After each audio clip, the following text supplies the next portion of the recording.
In a world filled and inhabited by endless oddities and strange creatures, a huge ogre-like monster charges and rushes with a giant wooden club towards an armored knight, making an attempt to crush him with a single powerful blow. The knight blocks the attack using skillful movements with his shield held up, while his companions wait patiently for the right perfect moment to step in and intervene.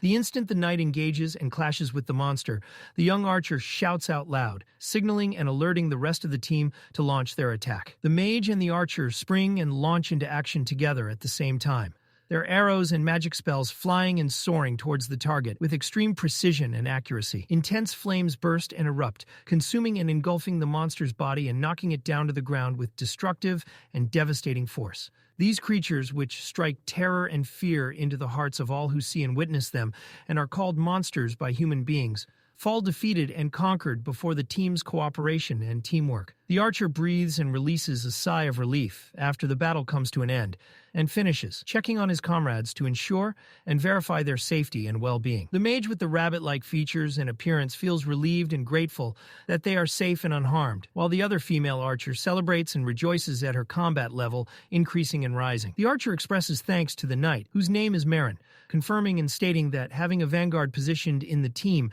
makes fighting much safer and more secure. However, all of a sudden, Marin heads and moves towards the ogre's corpse and dead body, horrifying and shocking his companions, who come to realize he intends to repeat his strange and unusual habit once again.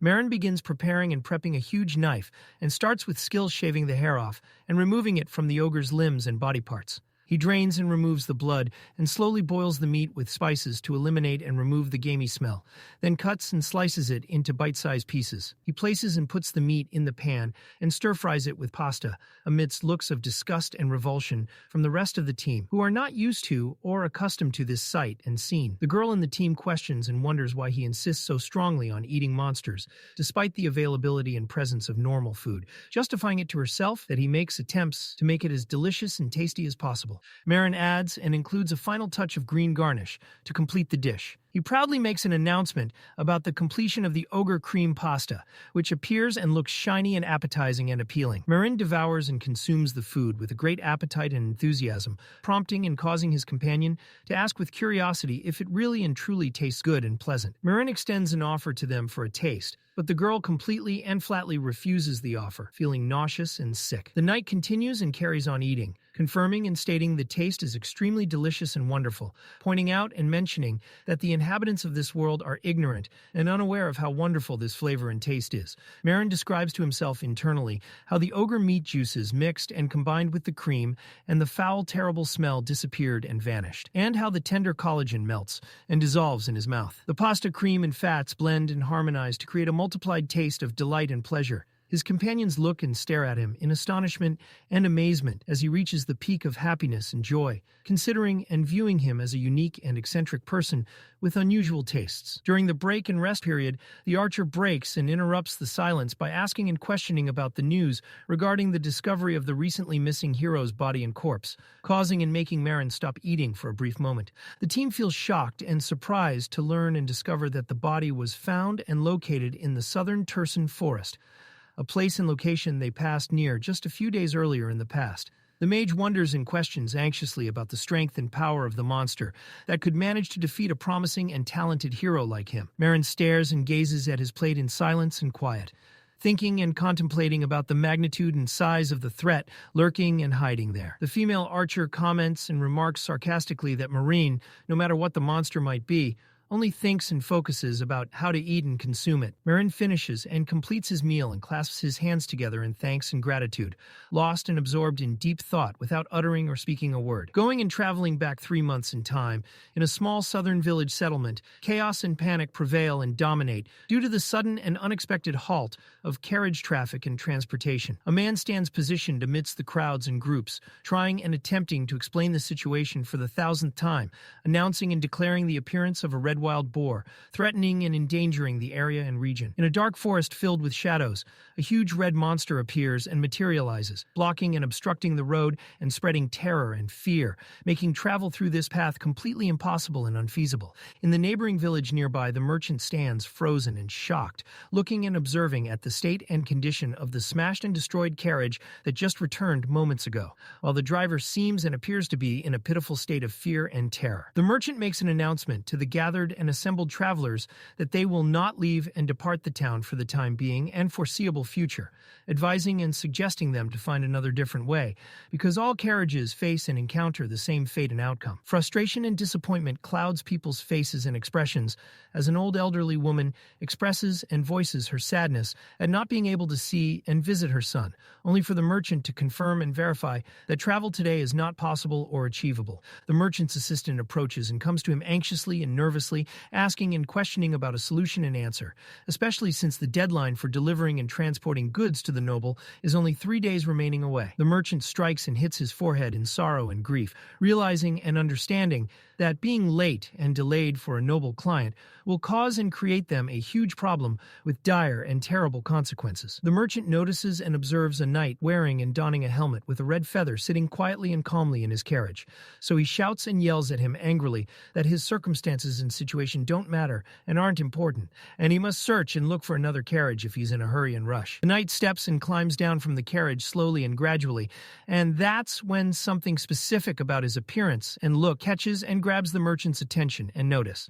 Although, and even though his clothes appear and look tattered and worn, his stance and posture suggests and implies a hidden power and strength. The merchant changes and shifts his mind immediately and instantly, announcing loudly and clearly that he will try and attempt to gather as many travelers as possible to leave and depart at noon, prompting and causing the knight to return and go back and sit in the carriage again once more. The merchant introduces and presents himself to the knight as the peddler whose name is Manhwa, and asks and questions for his name and identity. The knight answers and responds in a relaxed manner while leaning back comfortably, stating marron, then adds and includes sarcastically marron glacé. The assistant whispers and murmurs his suspicions and doubts to Maham about marron, thinking and believing he might be a fugitive soldier who ran away. But Maham replies and responds that he doesn't care or mind as long as this person is capable and able of fighting monsters and creatures.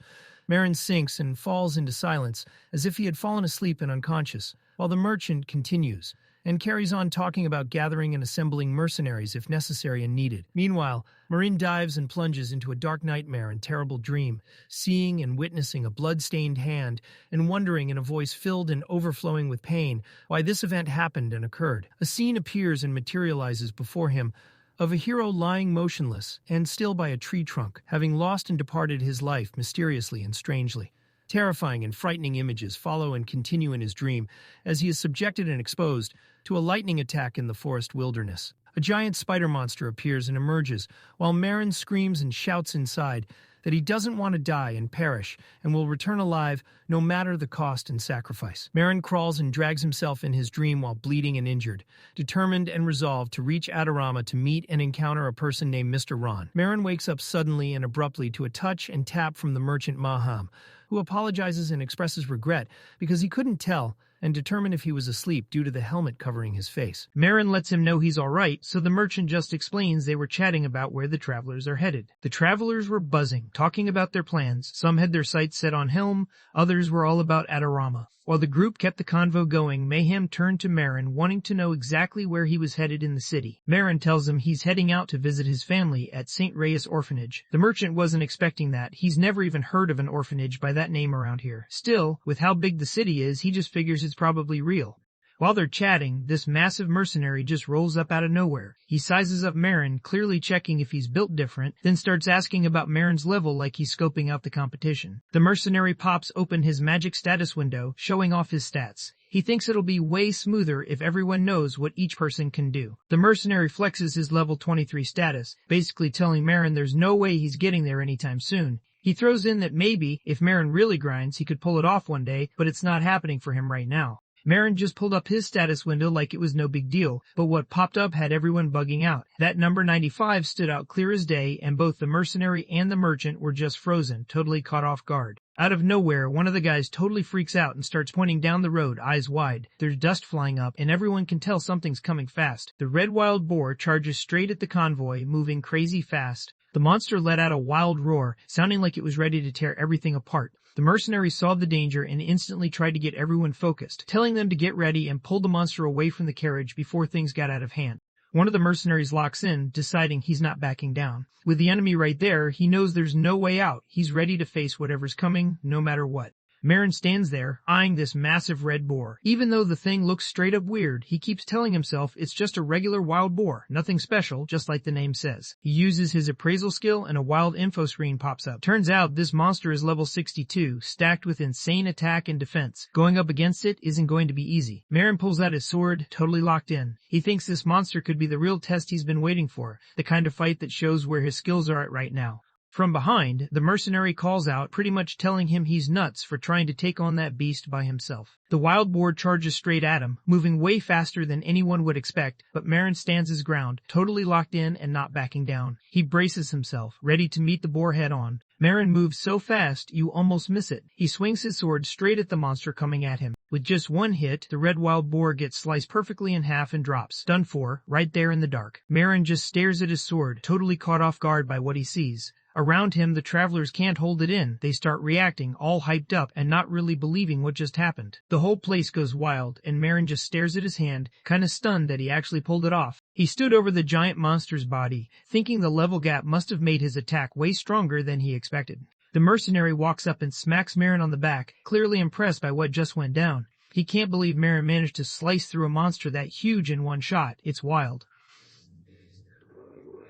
He wonders if he's actually an elf or maybe a beast man, since he's way stronger than his voice lets on. Marin quickly shuts that down, stumbling over her words. The mercenary just starts laughing loud, making fun of Marin for burning through so much energy. He basically calls out Marin for probably being super hungry after going all out like that. Marin checks out his hand for a second, then he's all in with the mercenaries, hyped up and ready to eat. As night sets in, everyone gets the camp ready, cooking gear out, and the whole place just feels chill.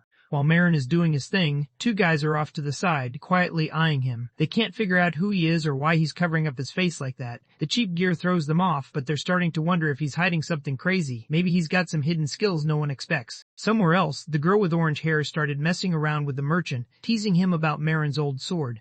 After a bit, she figured it'd be easier just to call Marin up and ask him straight up. She scans every corner of the camp, hoping to spot him, but he's nowhere to be found. She looked around, kinda confused, because that guy was just standing right there a second ago, but now he was gone. Out of nowhere, she spots him hauling the wild boar's body back to camp. She totally loses it and yells at him, wondering what on earth he's thinking. She chews him out hard for dragging that nasty carcass into the dining room and tells him to take it back right away. He honestly thought showing up with the meat would score him some points. Everyone sat down to eat their soup, but the bald guy just stared at his bowl, totally not hungry after seeing that monster at the table. Marin slides his helmet up just enough to start drinking the soup. The girl really digs how the potatoes just melt in the warm soup, and Marin's caught off guard. He can't help but wonder if she's actually into this kind of food. She looks at him with this sarcastic vibe, basically roasting him for thinking he'd get something fancy. To her, this soup is what you eat when you're out in the wild, and if he thought he was getting steak or anything close, he's clearly not ready for how things go out here. Marin stops dead in his tracks, and just by looking at him, the girl gets what's really going on. He actually planned to chow down on that monster meat he brought with him. She goes off on him, making it clear that monster bodies are nasty and could be straight up dangerous. The main thing is to only grab the stuff you actually need. She nods toward the mercenary, tossing what's left into the fire,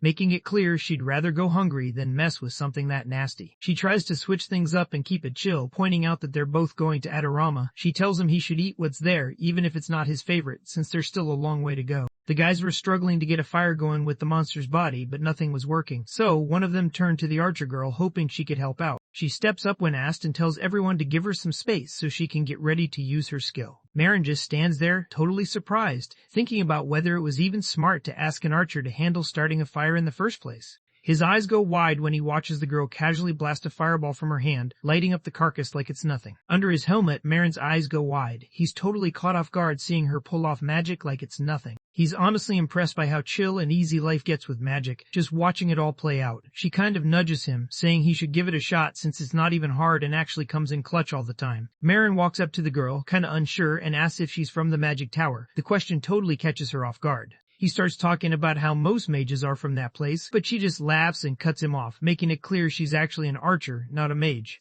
She breaks it down, saying stuff like this isn't just for pro mages, but even the basics take a solid 3 years to really learn. The girl teases Marin, kind of roasting him about what time period he's even talking about. She points out that basic magic is just normal now. Everyone who's an adventurer uses it. Marin starts realizing he's way out of the loop, almost like he doesn't fit in with what's going on around him. Out of nowhere, the girl motions toward the horizon, signaling for Moran to check it out. Moran spots the city lights from far away, Adorama City looking all lit up against the night. He spots the street lights and realizes they're running on magic stones, not the usual oil lamps he's used to.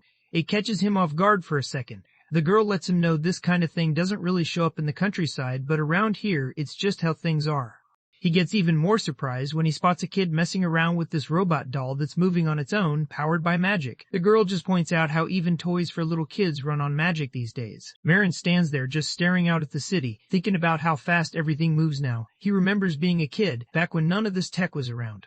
After a while, the whole place started smelling like barbecue. The guys cooked up some monster meat and handed Marin a piece to try. The girl jumps in, calling them out for trying to mess someone up with that food. The guys just laugh it off, saying all it needs is a cold beer. As the sun came up, the convoy rolled into East Adorama. The merchant was seriously thankful to Moran, knowing they got there early because he took out the red boar. The merchant grabs Marin's hand, giving him a solid handshake. He's honestly grateful. If Marin hadn't shown up, they'd have been totally in the dark about what was coming. Marin leans forward, showing some respect and gratitude to everyone, making sure they know he appreciates what they've done. When the merchants and mercenaries started heading out, one of the mercenaries leaned over to the merchant, clearly surprised that Marin hadn't touched any food the whole trip. The merchant set him straight, letting him know Marin actually tried to eat. Marin remembered those days when he tried to eat but just couldn't keep anything down. He'd end up throwing it all up and just stuck with water, chilling against a tree because that's all he could handle. The mercenary starts thinking that maybe Marin isn't just a picky eater. Maybe he's actually sick or something. The merchant throws out the idea that this could be why Marin never takes his helmet off. One of the guys couldn't help but worry that he might catch whatever it was, too. Mayhem, the merchant, finally catches up and hands him a bag of potatoes to say thanks.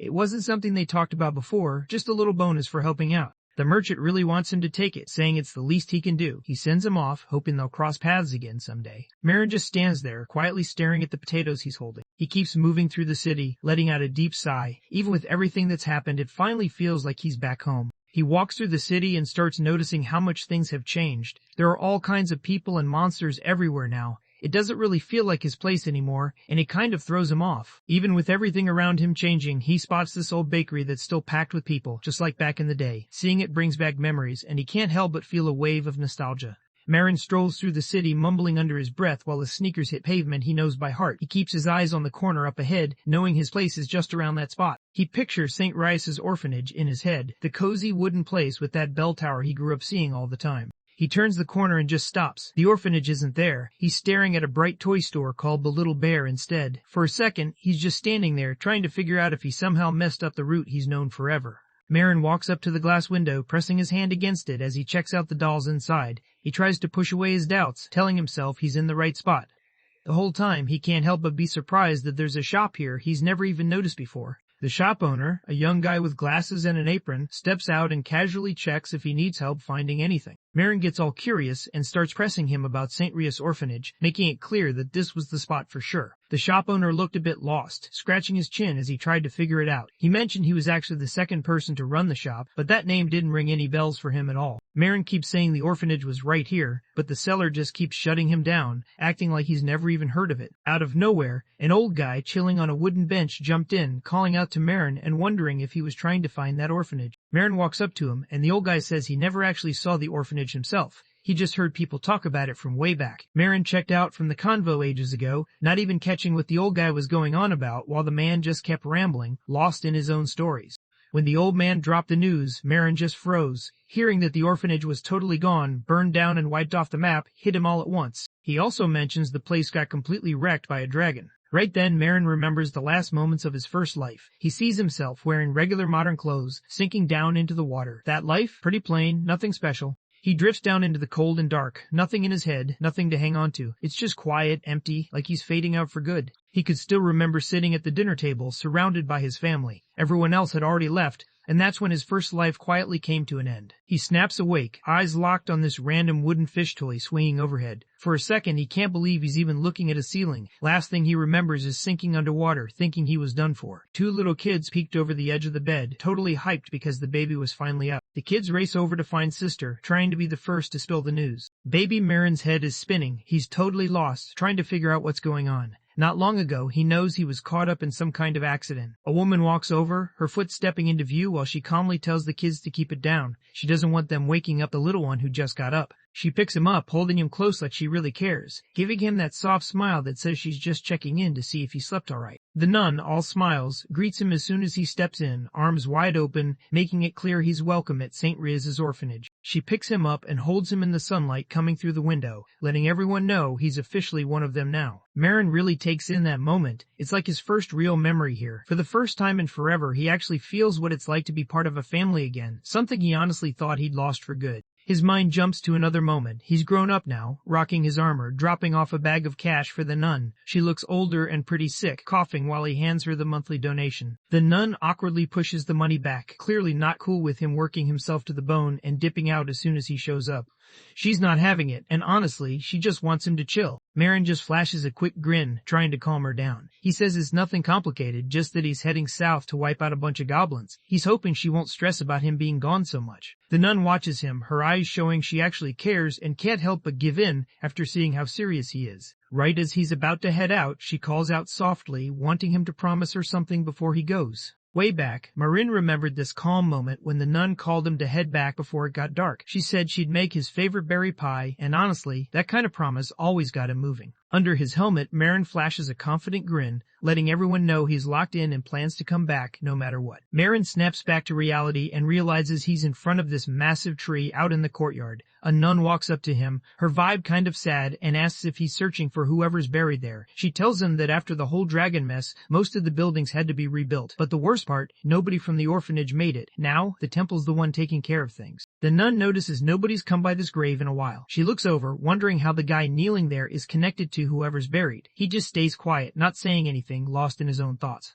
The nun says sorry for interrupting, then turns around and heads off, leaving him standing there. Marin rests his shaky hand on the cold stone plaque stuck to the tree. All those old promises about coming back rush through his head, along with her chill reminders that everything would be fine. Rain starts tapping on his armor as he stands there, his chest tight. He can't help but think about what might have gone down if he'd actually been there. He couldn't help thinking if maybe things would have turned out differently if he'd just stepped up and tried to protect them back then. He sits by himself in the rain, knowing he'll never get an answer to that question. The thought sticks with him, and he can't shake it no matter how hard he tries. From a distance, two nuns kept an eye on him. One of them noticed he'd been standing in the same spot for days and started to worry that he might end up getting sick. Even though Marin's head's a mess and his stomach's straight up empty, he just stays down, not moving an inch. The nun walks up to him and drops some bread on the ground next to where he's sitting. After Marin finally pulls himself together, he tries to eat the bread, but his hand won't stop shaking. Even just holding it feels tough, and actually taking a bite is way harder than he thought. He spits the food out right away. The taste is so nasty he can't handle it. Like everything that hits his tongue just goes rotten instantly. Swallowing isn't even an option, it's that bad. He thinks back, kinda wishing he could have enjoyed his food like everyone else. His friends were just chilling, eating like it was nothing,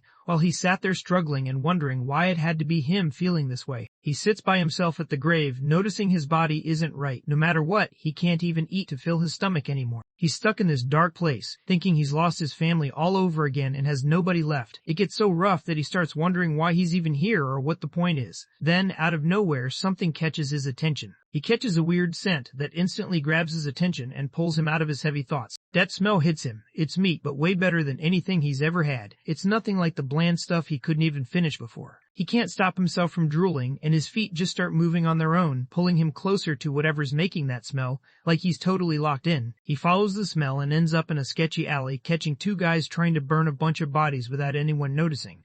One guy yells at his buddy, telling him to crank up the fire so the monster bodies get torched all the way. He reminds him they'll be in serious trouble and probably get fined if the guards catch them burning monster corpses inside the city walls. The younger worker notices his coworker looking stressed and wonders what's up. His coworker explains that the meat smells so good, you honestly can't tell it's monster meat. He's worried someone might just grab a piece, eat it thinking it's normal, and end up dying without even realizing what they ate. The other guy lets him know this kind of monster isn't dangerous, and Marin just hangs back in the dark, eyes glowing as he watches everything go down. The younger guy just glances over and tells his coworker that if he's too freaked out, he can just toss the rest of the monster bodies outside the castle. Marin just locks his eyes on the monster meat as it cooks over the flames, totally zoned in. Honestly, it looks so good he can't focus on anything else. The worker glances over at the cart where all the monster bodies were stacked, but he notices a bunch of them are just gone. Marin is already making his escape, holding onto this massive chunk of meat like he just scored big. He heads back to his usual chill spot under the tree and pulls out a knife, ready to slice up some of that burnt monster meat. He goes all in on the food, barely slowing down. Tears run down his face, but it's not because he's sad. He's just blown away by how good it tastes. He keeps eating, totally locked in like he can't get enough. Marin takes a bite and instantly notices the flavor. It's way better than anything he's ever had. There's this light grilled taste that just hits, and he can't help but get caught up in how good it is. Every time he takes a bite, the flavors hit hard, and he's just locked in, totally vibing with how good it tastes. He thinks back to all those regular meals he could barely get down. Now that he's tried this meat, those old meals honestly seem weak. Every time it goes down, he gets this urge deep inside like something old just woke up in him. Marin glances down at his hand and sees it's all messy with blood and fat. His face totally switches up, the fun vibe is gone, and now he's straight up freaking out. He drops to his knees in front of the grave, completely losing it. Tears stream down his face as he tries to say sorry, his voice all messed up, feeling like he's letting everyone down by what he's about to do. He watches his family's ghostly figures and the nun drifting off toward this bright light. His chest tightens, and he just wishes he could say sorry for surviving when they couldn't. Even with all the pain and guilt weighing on him, Marin quietly admits to himself that he isn't ready to give up yet. Deep down, he still wants a regular life, just like everyone else. His fists, still stained with blood, tighten up. Deep down, all he really wants is to enjoy good food and actually be happy for once. He kept thinking to himself, not sure if it was okay to have these selfish wants. He notices a bright light hitting him, lighting up everything around. Out of nowhere, he notices someone's hand on him. It almost felt like the place was saying goodbye to him one last time. He decides it's time to keep going. He pulls his bag straps tighter, letting everyone know he's about to head out. He glances back at the tree and the note still hanging there, kind of telling himself he's not going to be late coming back this time. Marin walks toward this massive tower that stands out on the skyline, thinking this is where his whole secret foodie journey kicks off. He stops in front of the giant building right in the middle of Adorama, the spot everyone knows as the main base for the Adventurers Guild, Exalim. Inside, the hall's packed with people moving around, everyone getting ready to kick off their adventure. This spot's famous worldwide, and it's where every new adventurer pulls up to start their path. The adventurers checked out the quest board, scoping out all kinds of jobs, from exploring deep dungeons to taking down monsters. The receptionist, who looked kinda like a cat, was busy telling the guy applying that the guild doesn't just let anyone in. She made it clear they keep things organized and only let in people who meet their standards, since the guild's actually a big deal. Inside the testing arena, adventurers line up to take their shot at this machine that measures how strong they are. Whenever someone lands a solid hit, the machine flashes their result, and then it's time for the next person to step up. When the last guy couldn't hit the number, an elf in a green cloak stepped up to the machine, looking like he knew exactly what he was doing. The elf swings his fist, lightning flashing out as energy shoots straight at the target. The result popped up on the screen, 53-12. He just set a new record, and everyone could tell he crushed it. The elf throws his fist up, looking pumped after taking first place. Everyone in the crowd starts whispering, clearly impressed by how strong he is and the fact that he crushed today's test. People always stack him up against the last big dude, the massive warrior who just barely scraped past 3,000 points. The elf tilts his head, and everyone watching is low-key trying to figure out where this new guy even came from. Some guy walked up to him, grinning and throwing out compliments about how he crushed it and took first place. He started talking about his own past, saying he used to be a big deal, and then asked if he wanted to join his team. The elf shoots him a look that's straight up ice cold, clearly not having any of it, while the guy just keeps going on about how hitting rank A is going to be a walk in the park.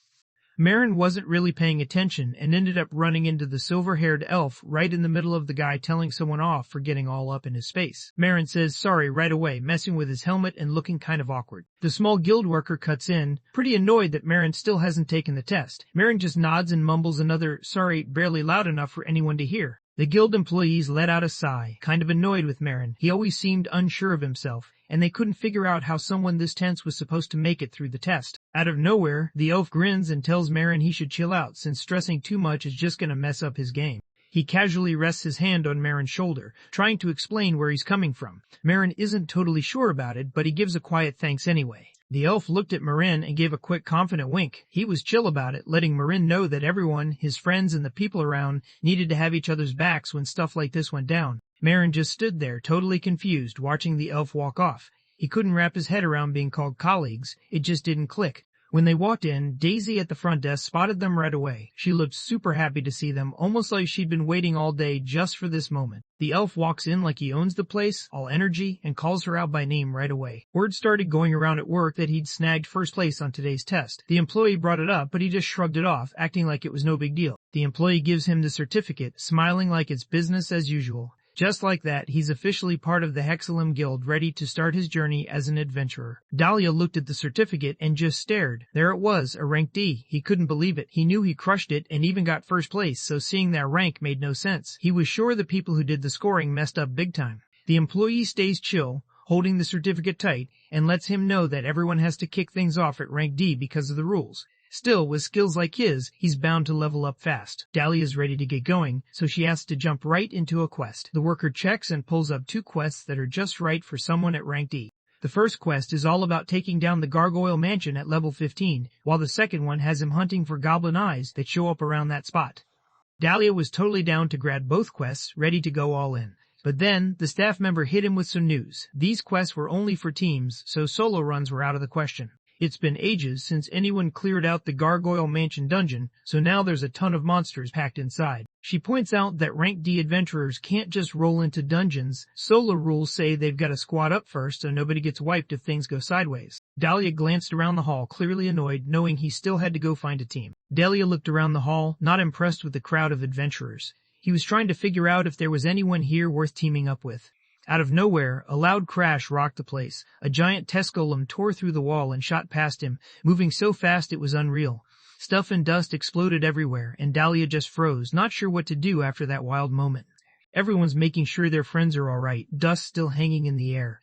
Dahlia can't stop thinking about what kind of power could launch a golem, something as heavy as a bull, straight through a wall like it's nothing. Everyone turns to check out the massive hole the golem just left behind. Dahlia peeks through the gap, trying to figure out what's got everything so wild. Marin just stands there, fists up, and the wall behind him is totally wrecked. He straight up sent that golem flying with one punch. Marin saw just how much he messed up, dropping his head and saying sorry over and over again. The employee steps in, trying to chill him out, letting him know everyone's alright and nobody got hurt.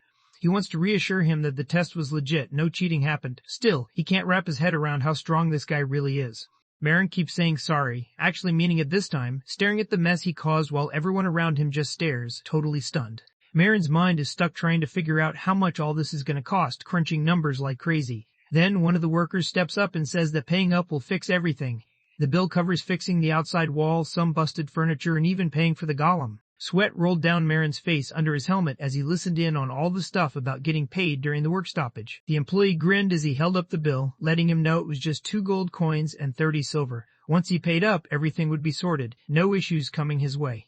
Marin, barely getting the words out, wants to know when he needs to pay up. She acts all nice but basically tells him he can pay whenever works for him. Her voice switched up fast, and with this creepy smile, she made it clear the guild was ready to take him to court if he stalled again. She basically told him to pay up ASAP. She lets him know he's finally an adventurer, but now the real grind starts. He's got to take on quests to clear his debt. She points out that all the quests up for grabs right now need a squad to complete.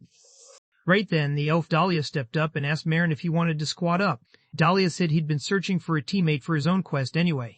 The elf shot Marin a confident wink, basically letting him know they were from the same place and had to back each other up when things got tough. Marin just stands there, totally frozen, trying to figure out why this elf who talked to him before is suddenly down to help him out. Dahlia's status screen popped up, showing he was already level 36 with some seriously strong archer and spirit skills. Moran just got even more lost, not sure what was going on. Moran's got questions running through his head about why this random guy is being so friendly. With the dude's crazy high stats, it's tough to figure out what he's really after. Meanwhile, Dahlia's already suggesting they all roll out to the same spot and knock out a quest each. The employee is totally on board with the idea, thinking their classes together are actually spot on. The employee mentions how well a warrior teams up with an archer. Marin's nerves kick in since the team just kinda got thrown together out of nowhere. Then the elf suddenly realizes they all still don't really know each other yet. Dahlia reaches out for a handshake, smiling like he's honestly glad to meet Marin. He figures that's the guy's whole name. Marin looks at Dahlia's hand for a second, not really hype about any of this, but he still ends up going for the handshake. Marin jumps in to handle things fast. He gives the elf a solid handshake, tells him his real name's Maranglaze, but says to just call him Moran. Dahlia's hyped, letting everyone know this is their first real mission and they've got to give it their all as a team. Marin thought he usually worked better solo, but the elf seemed to have his stuff together. That meant Marin could just lock in on his own job without stressing about what the other guy was doing. Team Dahlia and Marin wrapped up signups, and the quest kicked off with the elf looking pretty hyped about what's next. Right after the handshake, Dahlia yanked his hand away and wiped it on his clothes, not even trying to hide how cold he was acting toward Marin. He wanted Marin to prove he was actually human. Dahlia shoots him a dirty look, basically making it clear to everyone that he's definitely human. They reach the forest, and Marin's already posted up in front of this dark cave, map in hand. There's a sign right there that says it, Entrance to Gargoyle Dungeon.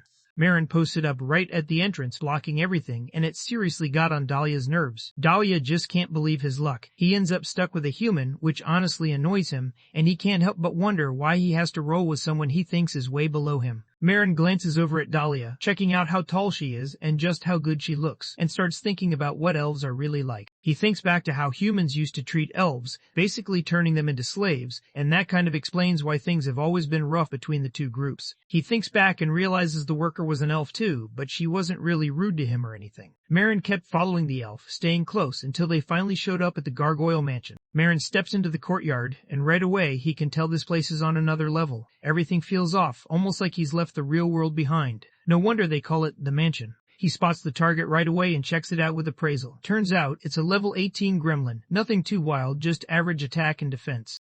Marin notices these weird creatures all over the place. They're like the rookie version of gargoyles, but as they get older, they just get bigger and tougher. Honestly, seeing them everywhere is kinda gross. Dahlia suddenly cut off Marin's thoughts, pretty much telling him to get out of the way so he wouldn't mess up the mission. She didn't hold back at all, calling humans dumb and saying they don't last long. Marin just acts like the elf isn't even there for a second, which really sets the elf off. The elf gets loud, clearly annoyed that Marin's not paying attention after telling him to get out. Dahlia kept throwing shade, acting like Marin's whole squad never learned manners just because they don't live forever. Marin just shut him down, straight up letting him know he's been around for over 100 years, so getting called short-lived didn't sit right with him. Dahlia just hears Marin talking and thinks he's totally lost it, not really getting what he means, but Marin's already set on going solo and doing things his own way. Marin just charges at the monsters by himself, not even waiting to get ready, even though the elf is trying to tell him to chill and plan first. Marin points out that the gremlins are just level 18, so with where they're at right now, they really don't need any fancy gear. He can't figure out why the elf suddenly seems on edge. Dahlia froze on the spot. It hit him that Marin just checked out monster stats like it was nothing, and it got him wondering if this human might actually be stronger than him. That thought low-key rattled him. Dahlia tries to play it cool, throwing shade at Marin and calling him out for snooping through his stuff. Inside, though, he's definitely caught off guard. The elf is going off on Marin, calling out humans and not holding back at all. While all this is happening, a gremlin spots them from the side. Dahlia just keeps yelling about right and wrong, going off about people taking stuff without asking. He doesn't even notice how sketchy things are getting around him. Out of nowhere, the gremlin pops up right next to Dahlia. Marin steps in and takes out the monster with one clean hit. He glances at the elf, kind of hinting he should chill out and keep it down, since yelling in the dungeon isn't really cool. Marin owns up to being the guy who looked up the elf's info before they even signed up at the guild. The elf gets super embarrassed and just loses it at him, acting like he totally saw through whatever shady plan the guy had going on. Marin steps in, totally chill, and just wants to wrap things up fast. He told Dahlia straight up, not wanting her to get in his way. The elf tries to pull himself together, acting like he's in charge, and telling the human to step it up and actually do his work right. Dahlia calls out the plan, making sure everyone hears him. He says he's taking on the giant gargoyle himself, and tells Marin to go after the sneaky little gremlins. Dahlia's caught up doing her own thing, so Marin steps up and just smashes a gremlin in one shot. Marin grabs all the monster eyes he needs for the quest, thinking he's probably got enough now.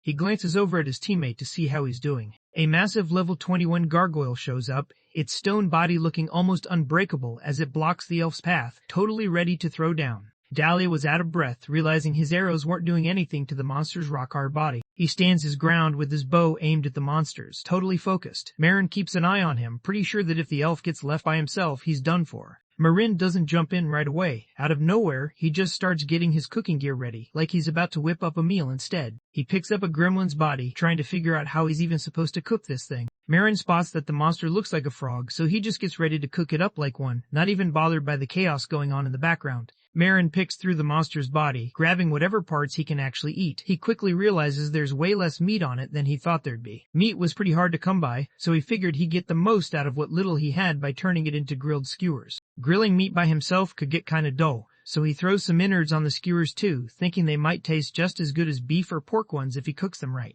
He lines up the skewers over the fire, and right away, the sizzle kicks in. That smell hits different, straight up calling everyone over. The gremlin skewers are done and ready to go. Marin looks over what he made and nods, pretty happy with how it turned out for his first try. He pulls his mask down and takes a bite of the meat. Right away, his face changes. He's honestly blown away by how good it tastes. He digs in, crushing the food like he hasn't eaten in days, and it hits him. These monsters actually taste awesome. He starts thinking about the flavor, realizing it's way closer to duck than chicken. There's a bit of spice and that wild, gamey vibe that really stands out. He keeps eating, really enjoying his food, but in his head, he knows it would have slapped even harder with some sauce. Out of nowhere, a blue screen pops up, letting him know he's got a bit of poison in his system. Next thing he knows, his body just drops and he can't move at all. Marin just sits there, totally zoned out, drool running down his chin. He can't move at all. The poison's got him frozen, and he's trying to process what's happening as it spreads through his body. He figures out way too late that the sharp taste wasn't just some wild spice, turns out. It was the actual poison kicking in, and his whole body just froze up. Marin's fighting to stay alive, racking his brain for any way out or something that could save him before time runs out. He remembers right away that gremlins never use poison when they attack. Their bodies are straight up poisonous, so it just makes sense there's something inside them that keeps them from getting wrecked by their own toxins. He spots the liver he pulled out earlier and suddenly remembers that this thing usually handles all the dirty work, filtering out bad stuff in the body. Marin goes for it, shoving the raw liver into his mouth, hoping it's his shot at making it out alive. A system pop-up shows up, letting him know he's actually beaten the gremlin poison. He can finally breathe easy again, and he just starts cracking up, totally losing it. Marin gets up, hand shaking, honestly just grateful he made it out alive when he really thought he was done for. He finally gets why nobody touches monster meat, and he decides right then he's going to get serious about learning everything about antidotes and poisons so this kind of mess doesn't happen to him again. After his fight wrapped up, Dahlia spun around and spotted Marin wiping his mouth. That threw Dahlia off, and he just started yelling at Marin, clearly not cool with what he saw. Dahlia stares at the leftovers and random kitchen tools, totally thrown off by what he's seeing. The elf puts his hand over his face, stomach turning as he realizes humans are way more brutal than he ever thought. He can't help but admit to himself they really are just wild. He really lets Marin have it, seriously questioning how anyone could eat something like that on purpose. The whole scene just looked like a straight-up nightmare to him. Marin just thinks the elf's anger is about their vegetarian thing, like it's just how elves are. But Dahlia gets totally creeped out, and now all he wants is to head back to the world tree, no questions asked. Dahlia takes a breath, pulls himself together, and shoots Marin a look, wanting to know if he's done grabbing all the gremlin eyes they need. Marin nods, and right then, the elf gives him this annoyed look, basically wondering why he's still hanging around after wrapping up his job. Marin just lets him know, super chill, that they agreed to team up for this quest, so splitting up isn't even an option right now. He lets him know that if they mess up after splitting up, it's not just their problem. Things could get rough for the receptionist who helped them out and trusted them. Dahlia's heart starts racing when he hears it. Right then, it hits him that whatever's going on between him and Marin could actually drag other people into the mess. That's when he finally gets what's really messing him up, and the fear just settles in. Marin sees that Dahlia is way behind on his gargoyle count, so he offers to help him out and get the mission done faster. Dahlia straight up turns down the offer, acting like he's way too good for any help from a human. Meanwhile, Marin just lets him know that things are about to wrap up anyway. The elf just stops dead in his tracks, eyes popping wide open like he just saw something wild. Marin casually pulls a massive frying pan from his bag, staying straight-faced as he lets everyone know he used to play defense, like it's no big deal he left that out. Marin goes all in with the provocation skill, smashing the pan so hard it makes a crazy loud bang that instantly grabs every monster's attention around him. All the gremlins and gargoyles started heading straight for whatever was making that noise. Meanwhile, Dahlia just stood there, honestly kind of amazed by what she was seeing. Marin kept smacking the pan like he was starting a kitchen band, totally locked in. Meanwhile, Dahlia just stood there, kinda shaky, not really getting how making all that noise was supposed to help with defending anything. The elf catches on a second too late. Moran's already doing that classic defender move, pulling off provocation. He had this skill that usually grabbed monsters' attention so his team could stay safe. Monsters started swarming Marin from all sides, closing in fast, while Dahlia just lost it in the background, yelling at him like he'd lost his mind. Marin lets everyone know that this skill isn't just for covering teammates. It actually works really well for pulling in flying monsters too. Marin thinks about how the provocation skill seems way stronger than he remembered, but he shrugs it off and just locks in on the mission instead. Marin turned on his sword arts a skill. It kicked in by itself whenever he swung any kind of blade, and the higher his rank, the more damage he could deal. He turns on his martial arts B skill, making himself way quicker and smoother whenever things get close. Dahlia hangs back, watching everything go down. She thinks this whole mess is just another screw-up from that reckless human, so she keeps to the back, ready to help if things get worse. Marin came at the elf way faster and stronger than he ever expected, catching him totally off guard. Marin just goes off, tearing through monsters with insane moves. Dahlia can't believe what she's seeing. He's on a whole different level. Dahlia thinks back to how tough it was for him just to take down 5 gargoyles, but now he's watching Marin wipe out a bunch of them like it's nothing. The elf is straight up curious, trying to figure out who this mysterious person actually is. When the fight wraps up, Dahlia heads over to Marin, basically owning up that he didn't really do much and Marin handled everything. Marin just looks at him and coolly points out that he was the one who wanted to get this over with fast. Dahlia glances at Marin, kinda nervous but also impressed, finally seeing just how outmatched she is. Out of nowhere, the elf caught a noise and glanced over at Marin, checking if he noticed it too. Dahlia tells Marin to chill, letting him know that he's hearing voices. Marin couldn't help but notice how the elf's ears could move around and pick up the smallest sounds. As they checked out what was happening past the hill, they spotted a wagon with a bunch of guys hanging around it. One of the guys starts yelling at the wagon driver, annoyed that he couldn't dodge a deer. He also reminds the driver that they've got to make it to the black market by tomorrow. The guy just straight up boots the tied up elf, not holding back at all, and tells him to get moving right away. The young elf stands there shaking hard. He's scared and hurting, hoping his master doesn't hit him again. Dahlia stands back, just staring with his eyes basically on fire, pissed off and full of hate. He leans in close to Marin, quietly letting him know that this is why he can't stand humans. Dahlia just loses it, yelling about how humans act all righteous about ending slavery, but then turn around and secretly trade other races. She's not having it, calling them out for being fake right to their faces. He looks at Marin and tells him to pull out his weapon, ready to make these guys pay. But Marin just stares back, totally unfazed, and asks why he should even get involved. Dahlia's eyes went wide. He couldn't believe how chill his friend was acting. The elf points down at a little kid from his own kind who's stuck on his knees with chains wrapped around him. He lets Marin know this kid didn't do anything wrong and isn't working off some debt. He's just straight up a victim here. He lets him know he definitely heard them talking about selling people off to the black market. Marin, though, just shrugs it off and tells Dahlia to go snitch to the guards if it matters that much, making it clear he's not about to waste his time on something he never got assigned. Dahlia stares at Marin, totally let down. For a second, he actually believed Marin wasn't like everyone else, but now he sees Marin's just like all the other humans. Dahlia heads out by himself, locking in as he pulls back his bow, ready to go. Marin starts walking away, ready to dip, but then he hears some quiet crying behind him and just freezes. He catches the shaky voice of a little elf kid, scared and calling out for his mom. That sound instantly takes Marin back to a memory from when he was a kid. A nun once stood up for him, kept him safe. Even though he tells himself that adult problems aren't really his thing, he can't ignore it when it comes to kids. To him, they haven't done anything wrong. Up on the hill, Dahlia stood by himself, second-guessing if he could actually take these guys on solo. He pushes all doubt out of his head, thinking back to everything he's been through and what his people have faced. He knows this is something he has to do. No backing out now. Dahlia draws back his bow, not holding anything back, and lets the arrow fly. You can tell he's dead set on putting an end to everything right here. Out of nowhere, something happens that totally catches the elf off guard. The slave traders suddenly hear something crash behind them. They spin around real quick, looking freaked out. Dust flew everywhere, making the guys cough as they tried to figure out what just went down. When the dust finally settled, everyone could see this huge sword just stuck right through the wagon wheel, wrecking it completely. Nobody saw that coming, and the whole crowd just froze for a second. Dahlia glances over and spots Marin just standing there, sword already tossed. He can't believe Marin actually did something after saying he'd stay out of it, so he just looks at him, totally thrown off. Marin remembers the nun smiling at him, and even though he doesn't care what adults think, he just can't turn his back on a kid who hasn't done anything wrong. Down below, the slave trader started yelling, all confused about where that random sword just came from and who sent it flying at them. Marin and Dahlia are posted up next to each other on the top of the hill, with all their enemies staring up at them from down below. One of the traders totally loses it, freaking out and trying to figure out who's coming after them. Dahlia and Marin move down without hesitating, totally locked in, while the trader starts backing off, clearly scared they're about to get caught for what they did. Dahlia just loses it, yelling right at them, calling them out for acting all high and mighty when they're not. He lets everyone know he showed up to break his friends out of that wagon. The leader of the traders just started laughing in this super annoying way, making it clear he wasn't dumb. He said they were actually legit, working as licensed slave traders for the Bechtal family, and everyone in their group was there legally as a slave.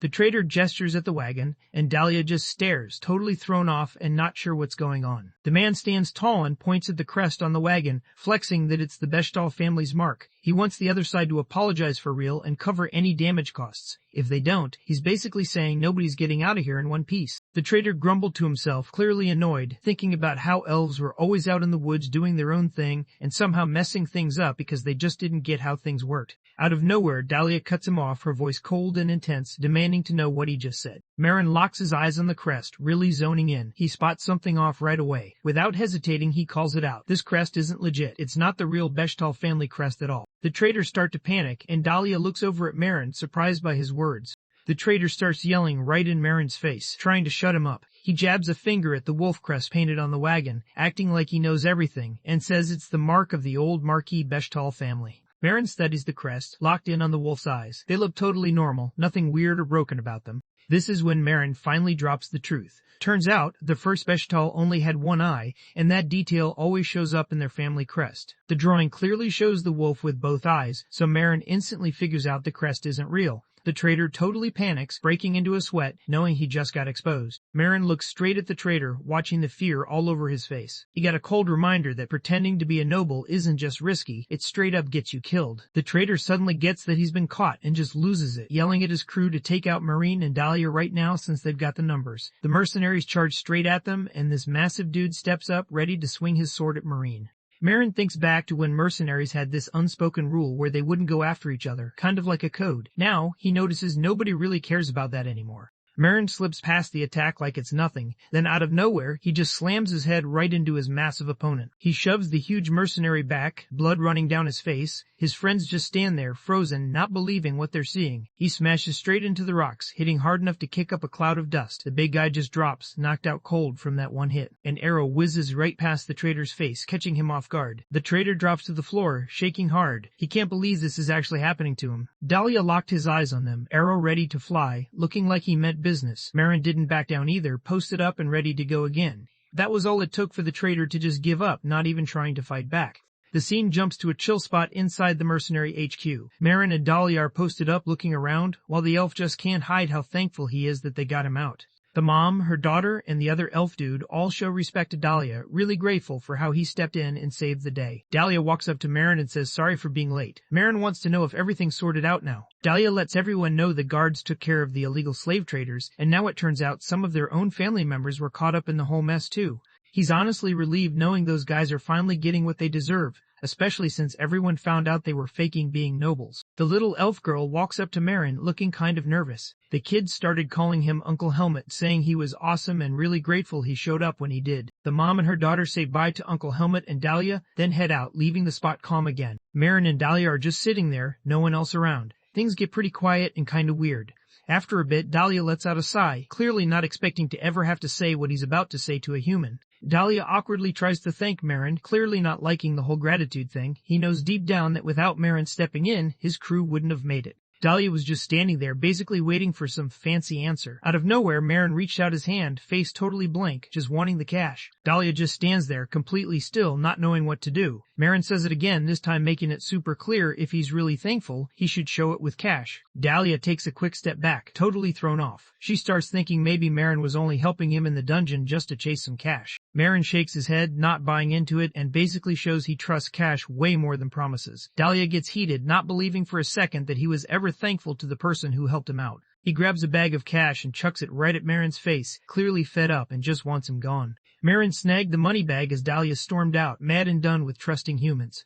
Marin just felt good about scoring the cash. That was all he cared about. The next day, Marin rolled up to the Hexalum Guild, which was packed and full of energy. He made his way straight to the reception desk. Daisy, one of the staff, checked out everything he brought in, double-checked the count, and grinned big when it was all spot on. She gave him props for finishing his first mission, clearly hyped for him.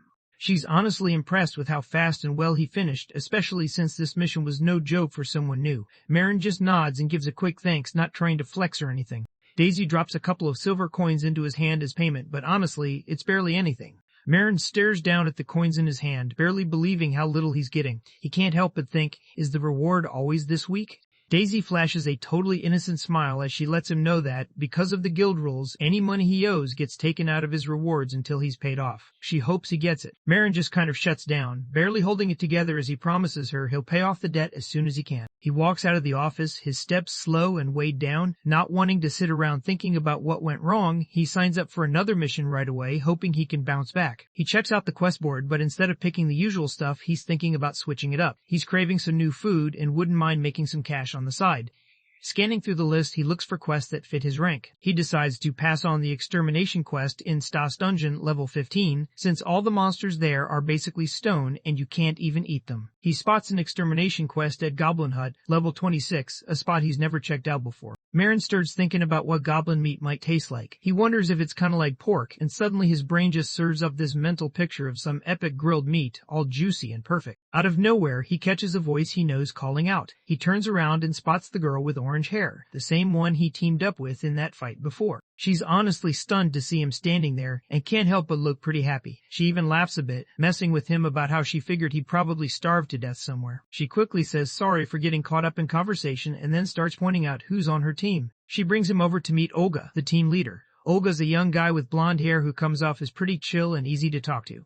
Olga mentions that the girl used to talk about him all the time, saying he was some tough mercenary but super picky with food. Now Moran can't help but wonder exactly what else she said about him. Next, she brings up Hecate, the squad's mage, who honestly looks a bit like a rabbit, and lets everyone know the three of them have been teaming up for ages. Marin looks at how the team's set up and instantly spots something off. There are 2 archers and a mage, but no one's up front to take hits. He's honestly surprised they don't have a tank holding it down. She admits she feels bad about it, saying they usually bring in someone for a short time, but nobody's been available all week. Because of that, they haven't been able to get into any dungeons. She points out it's tough to find frontline fighters these days, since there are way more mages out there. The girl, clearly hyped, invites Marin to roll with them and take the lead for the Goblin Hut mission. Marin didn't see that offer coming, and it honestly lined up with exactly what he wanted. In the forest, a massive ogre just topples a huge tree, aiming to smash the girl. She's quick though, and moves out of the way, dodging the attack without breaking a sweat. The ogre started getting mad, grumbling loud, and the girl couldn't help but hype up Olga for landing a solid hit right in the monster's eye. Out of nowhere, the ogre's head just blows up when a massive magic fireball hits it. The girl and the mage are totally locked in after taking down 2 enemies. They vibe together, both pumped that things are actually going their way. Ever since Marin started rolling with the team, the mage noticed that their hunts just got way easier. Everything felt more locked in, and the group was moving smoother than before. Out of nowhere, the ground starts to rumble like there's an earthquake, and the whole team gets uneasy. Out of nowhere, they spot a huge swarm of goblins charging straight at them, moving way faster than anyone would expect. The whole thing catches them off guard and instantly has everyone on edge. She's caught off guard, thinking these goblins must be charging at them because they're mad about what happened to their squad earlier. The way they rush in, it's clear they're not holding back.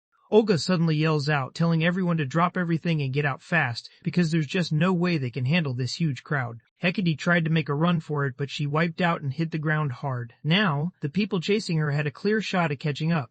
A massive shadow loomed over the mage as this giant goblin lifted his club, ready to end it right there. The girl just lost it, yelling her friend's name, totally panicked. Hecate's eyes go wide when it hits her that this is it, there's no way out. Blood splatters all around. The mage shuts her eyes, ready to give up, but after a second she opens them again, surprised nothing hurts. Hecate comes across the goblin that just tried to mess with her, now lying on the ground, cut clean in half. Marin standing there, sword still out, blood dripping off the blade. Marin just checks if she's alright, totally chill, while she stares at him like she can't believe what just happened. In the back, another girl is frozen, still trying to process how Marin wiped out a whole squad of goblins in no time. Marin stands there, surrounded by goblins he just took out, while the girl looks at him, trying to figure out how strong he really is. Another goblin tried to swing his club at Marin, but Olga stepped in, completely unfazed. This was already the 10th goblin today, and she figured that was more than enough to deal with for now. Olga and the girl watched everything go down, honestly kind of impressed, but also a bit scared. They couldn't help but wonder just how far someone had to grind to get power like that. Once the fight wraps up, the team takes a second to make sure everyone's alright. Olga's honestly glad Moron's got their back, and Hecate, kind of quiet about it, realizes she never thanked Moron for stepping in and saving her. The mage turns around to thank Moran, but just like that, Moran's gone. He's not even standing where he was a second ago. Her nose catches something weird in the air, so she and the girl start tracking it. Turns out, it's the scent of grilled meat drifting through the dungeon. The guys follow the smell and spot Marin by himself, chilling in front of a fire he made, totally focused on cooking. She playfully called him out for firing up the grill without giving everyone a heads up, thinking he was just making regular meat. Marin, not missing a beat, offered her some of the grilled mushrooms he had going. As she steps up, she spots a chopped-off goblin head by the fire. That's when it hits her. The meat he's grilling is straight from that goblin's leg. The girl, the mage, and the leader all took a step back, totally thrown off by what he was doing. None of them had expected this, especially since nowhere in the plan did it say anything about cooking up goblins for a meal. Marin tunes out everyone freaking out and just locks in on the frying pan. The goblin thigh is getting that perfect golden look, and the smell is honestly making it hard to think about anything else. He digs into the meat, trying to figure out the taste. He thought it would be just like pork, but the way it was grilled gave it something different, kind of between beef and pork.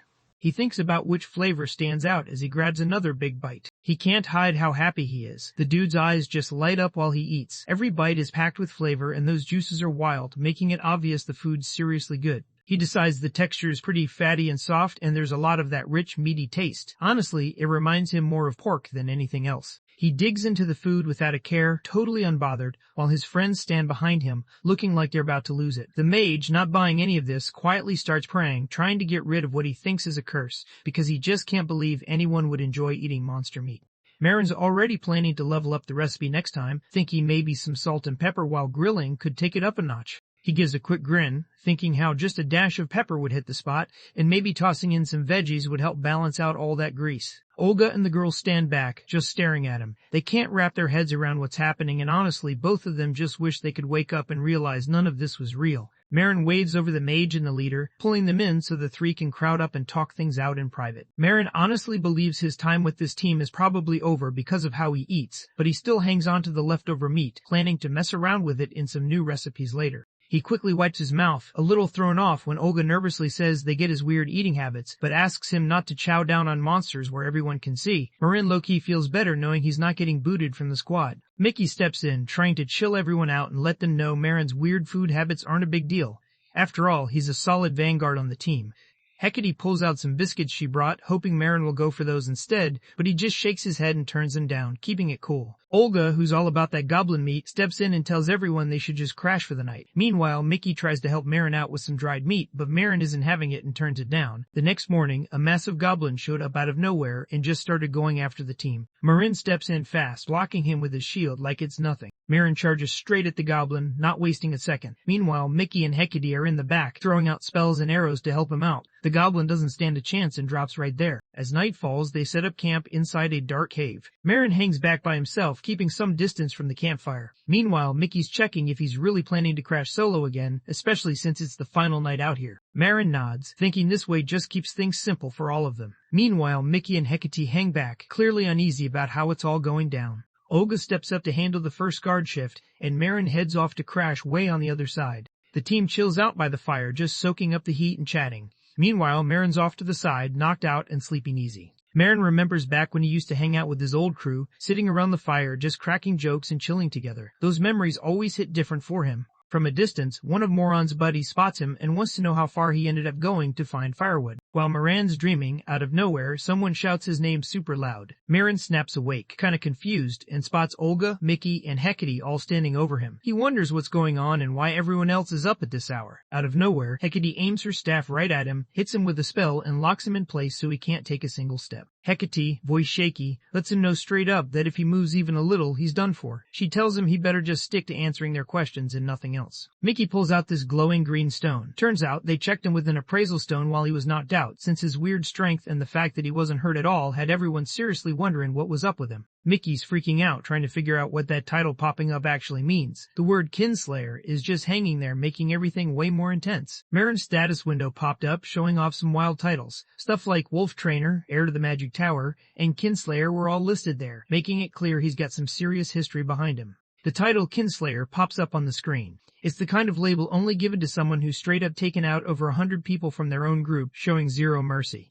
Wearing this title gives him a 5% boost to his attack when he's up against people of his own race. Mickey can't believe what she's hearing. She straight up asks if he's really taken out over 100 people. For her, this is something she just can't ignore. Olga points out that since Moran got into the Hexalum Guild with no issues, he probably doesn't have anything bad on his official record. But still, this new title he's got is a whole other problem on its own. He wants to know why he got this title, especially if it's all just a mix-up. Marin just keeps quiet, not saying a word, which really sets off the rest of the team. They start coming at him hard, thinking he was planning to take them out from the very beginning. Marin just mumbles an apology, barely loud enough for anyone to hear. Hecate steps in, blocking his way. She makes it clear he can't just ignore what's happening, no matter how strong he is or what he likes to eat. Olga looks straight up serious and says he can't trust someone who's got a past with killing.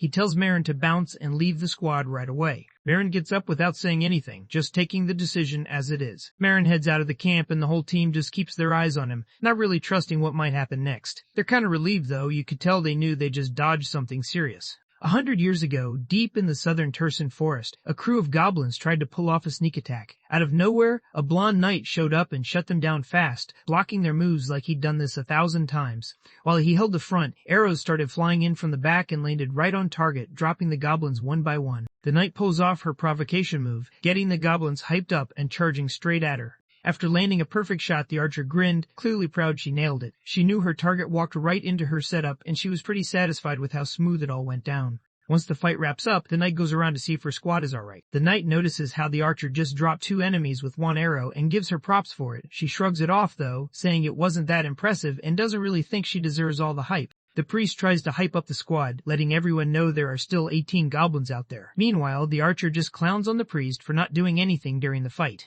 The knight checked in with Charlotte, Marin, wanting to know if he had wrapped up sorting out the subjugation certificates yet. Marin gives a quick yes, calls her commander, and tells everyone to get moving. The mage walked around, kind of annoyed, thinking about how the guild receptionist acted like she didn't care. He also noticed there weren't as many goblins as the job listing said. Marin thinks the goblins probably bailed because they were scared of how strong the group was, or maybe they've got some secret hideout way out in the forest. The archer just laughs off the thought that monsters could ever be scared, but then Marin suddenly freezes in his tracks. Marin reaches out and grips the archer's shoulder, trying to get her attention. He wants to know if she can hear his voice at all. The scene cuts over to Marin's teammates, the commander, the mage, the archer, and the priest. All of them have these wild red eyes, totally taken over by something evil, and now they're staring him down with pure hate. Marin's stuck in the middle, surrounded by his own teammates, but now they're against him. Their voices won't leave his head, all of them yelling at him, saying it's his fault he made it out and demanding to know why he left them behind. Marin jolts awake in his bed, drenched in sweat. It hits him right away. He just had another nightmare, one of those memories from his rough past that still mess with his head. He rolls out of bed and just stares out his window for a second, taking in the view from his room at the old wooden inn. After a bit, Marin heads down to the guild hall. The second he steps in, everyone starts giving him side eyes and the room gets real quiet. People are already spreading wild stories about him, saying he's the type to join newbie teams just to mess with them and steal their cash. After taking a few days to chill, Marin notices that some wild rumors about him have blown up. He knows people are talking, but as always, he just brushes it off and keeps moving. The elf at the front desk gets his attention and lets him know something good just happened. He finds out today's the day he's finally leveled up to rank C Adventurer. Right after he gets handed his first real mission, he needs to head out and grab some harpy feathers straight from their nest. Marin instantly pictures some crispy fried chicken and starts wondering if harpy meat would taste the same, since harpies are birds anyway. He thinks switching things up from pork to something new could actually hit different. He suddenly hears someone he knows calling him out from behind, roasting him for being totally obsessed with food and never knowing when to stop. Marin looked over and spotted the elf, Dahlia, giving him a sarcastic grin. Dahlia joked about how it's been ages, at least for humans, since they'd last seen each other. He brought up the wild stories going around, people saying Marin took out more than 100 humans and was kind of a big deal now. But Marin just brushed it off and kept it serious, saying he was there for the harpy mission and nothing else. Dahlia couldn't stand that Marin was just brushing him off. He got heated, yelling at Marin, basically calling him out for only showing up out of pity, since everyone else pretty much hated him. Marin catches that Dahlia says we, and it throws him off. He didn't expect she'd have someone else with her. A girl pulls up with wild animal vibes and bright red fox ears. Dahlia brings her over and lets Marin know she's actually running the squad he just joined. The girl shows up with a huge smile, totally hyped, and says her name is Imitar Ketrit Cherokee, then throws in Naya at the end for good measure. She lets Marin know she's already heard plenty about him from Dahlia. Dahlia tries to get her to quiet down, looking a bit on edge, while Marin checks out her outfit and gear. He figures she's probably a beast human who's into martial arts, but he's not totally convinced. Something about it just doesn't add up for him. Marin used his appraisal skill on the girl in front of him, and right away, a window popped up showing her name. Imitar Ketrit Cherokee. She was a beast human, level 59, with some serious titles under her belt like Coliseum Champion and Intermediate Martial Artist. Marin checks out her stats and sees her physical strength is way up there, just like he guessed from how ripped she looks. Marin just froze right there, sweat starting to drip down his face as he stared at the info again. He couldn't believe what he was seeing about her class, and for a second he wondered if his eyes were playing tricks on him. Imitar's got this big grin on her face as she tells everyone she's a priestess, clearly owning it. Marin just stares at her, totally thrown off. He can't wrap his head around how someone who looks so tough could actually be a priestess. Marin pictures what a priestess is usually like, someone calm, dressed in holy robes, always there to help people. But then he looks at Imitar, who's got this wild, beast-like look that's the total opposite of what you'd expect from someone holy or gentle. Dahlia jumps in and tells Moran what's up. He'd been trying to find a team without any humans because he was done dealing with all the hate. When he saw Imitar's post about starting a squad for people tired of humans, he didn't even hesitate. He joined her right away. Moran brings up those rumors Dahlia talked about before, and the elf explains the squad's still just him and Imitar. He says he suggested adding Moran after hearing what people were saying. Dahlia breaks down why he brought up Marin, saying his title, Kinslayer, just means he's taken out a bunch of humans even though he's human himself, so the group doesn't see him as the enemy. Plus, Imitar put him in charge since his skills are actually legit. Marin just looks super confused, not getting what they're even talking about. That sets Dahlia off. She gets annoyed and starts thinking humans are kind of slow, probably because their ears are so short. Imitar reached out, clearly hyped, wanting the human to join their crew. She really respected how many humans he took down, thinking that alone was a solid reason to let him in, even if he was different from the rest. Marin starts making fun of the weird way they offered, but Imitar shuts him down fast, pointing out that he doesn't really have a choice unless he's got a better plan. Marin scans the hall and sees a bunch of adventurers staring at him, whispering with faces twisted up like they just saw something nasty. He gets what's going on. The Kinslayer rumor went viral, and now nobody wants him on their team. It's pretty clear he's not getting picked up by anyone else. Marin gives in, realizing he doesn't have a choice, and lets them know he's only tagging along for now. Imitar grabs his hand with a big grin, clearly happy about the pick and giving him props for it. She throws her hand up, super hyped to let everyone know they're leaving right away to see how well they can work together. Marin, curious, looks over and wants to know where they're headed. Imitar glanced at the Harpy mission poster sitting on the table, shot a confident grin, and let everyone know they were heading into the dungeon. Inside a pitch-black cave, Harpy monsters suddenly come flying at them, screeching so loud it echoes everywhere. The team snaps into their battle spots, ready to go. Imitar calls the shots and tells everyone to go after the enemies, making sure they're all locked in on the plan. Marin spots a harpy swooping down at him, all wings and claws, and he already knows this is going to be tough. Fighting flying monsters is always rough for someone who uses a shield, and Marin can't help but think about how annoying it is to deal with something that never stays on the ground. Marin thinks about jumping to catch up, but then he spots something moving behind him. The harpy drops instantly, an arrow stuck right through it. Marin's just glad they've got an archer on the squad fights like this are way less stressful now. Dahlia shows off with his bow, flexing a bit, and tells Marin to hold it down this time so humans don't swipe their catch again. A second harpy swooped down from the sky, screeching as she dove straight at him. Imitar tells Marin to get his shield up, then sprints straight at him. Imitar doesn't even bother hiding. She just steps on Marin's shield, uses it like a launch pad, and blasts herself up high like she's got rockets in her shoes. Imitar swings hard and lands a heavy punch right into the flying monster, completely ripping it apart mid-air with just one hit.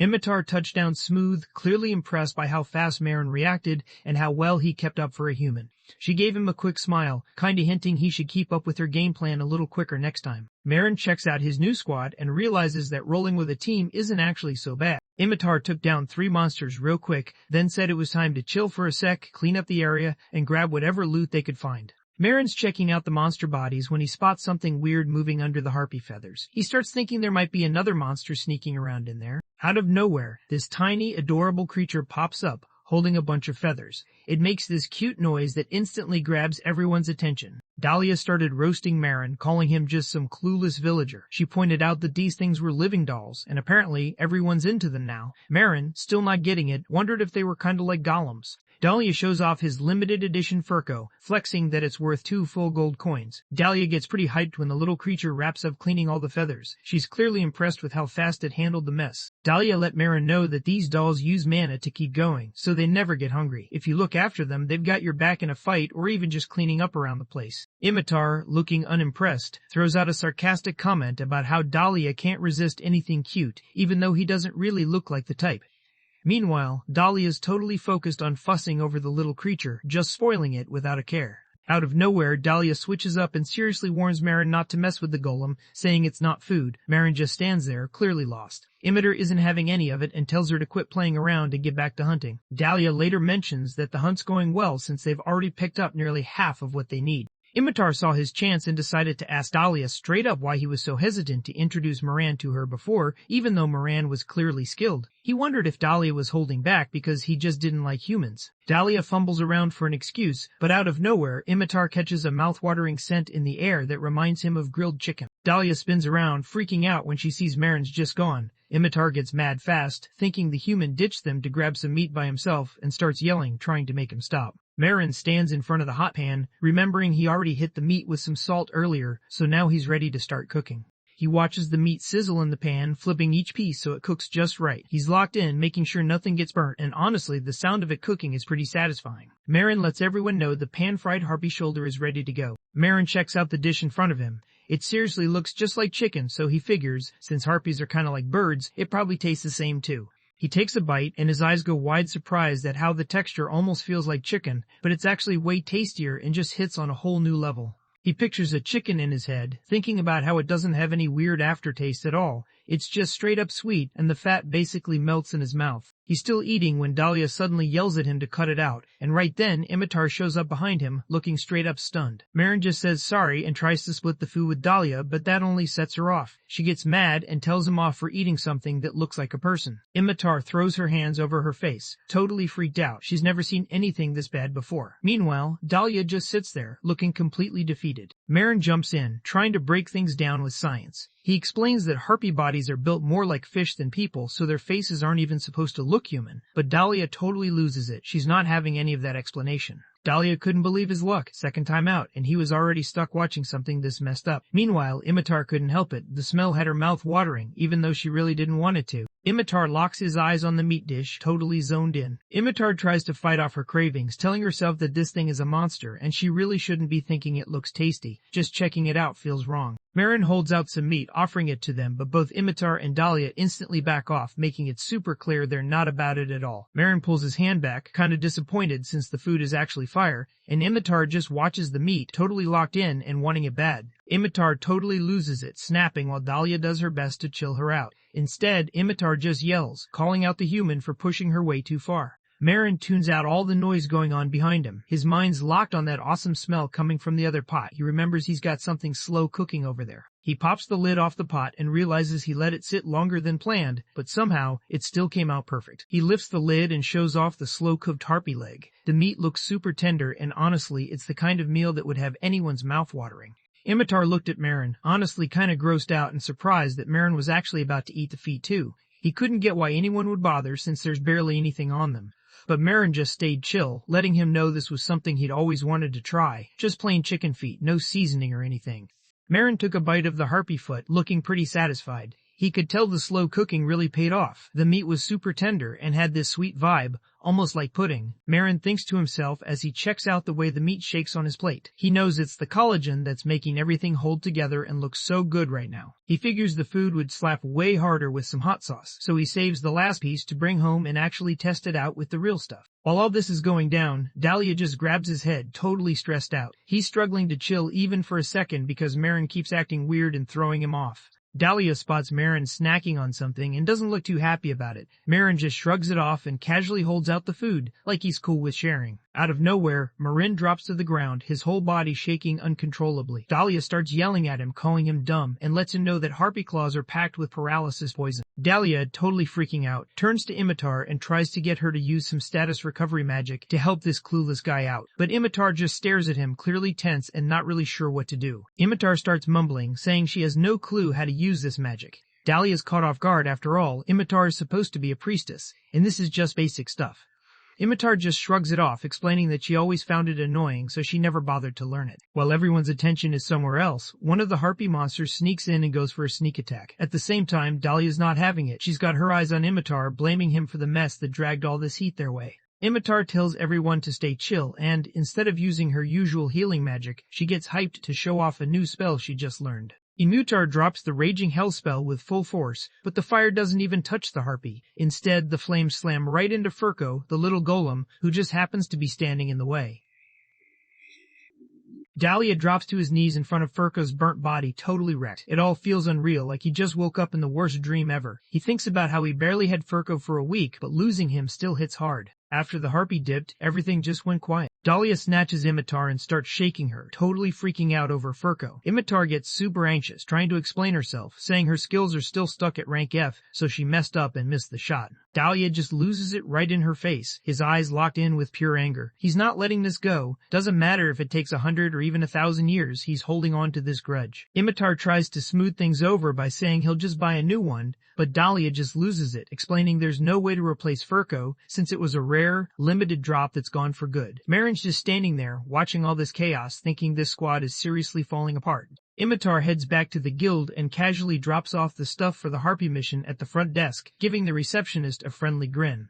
The team looked totally wiped out, barely standing. The employee just told them straight up to handle the leftover Harpy meat on their own. Dahlia and Imitar walked out of the office totally drained. Imitar kept checking to see if Dahlia was still set on getting a new golem, but Dahlia wasn't backing down. Imitar spots Mayron with a bag, and right away, she sees a harpy foot sticking out. She gets seriously worried and wants to know why he's still holding on to it.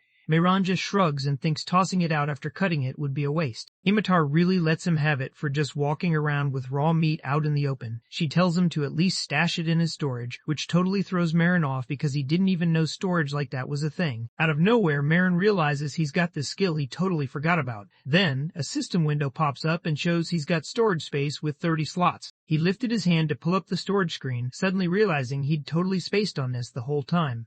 Marin realized he'd been hauling around all this heavy luggage for no reason, and suddenly it clicked why everyone had been giving him those weird looks. He felt super embarrassed. He drops his hand onto his helmet, just sitting there annoyed at himself. He can't believe he forgot something so basic for this long. He's really beating himself up over it.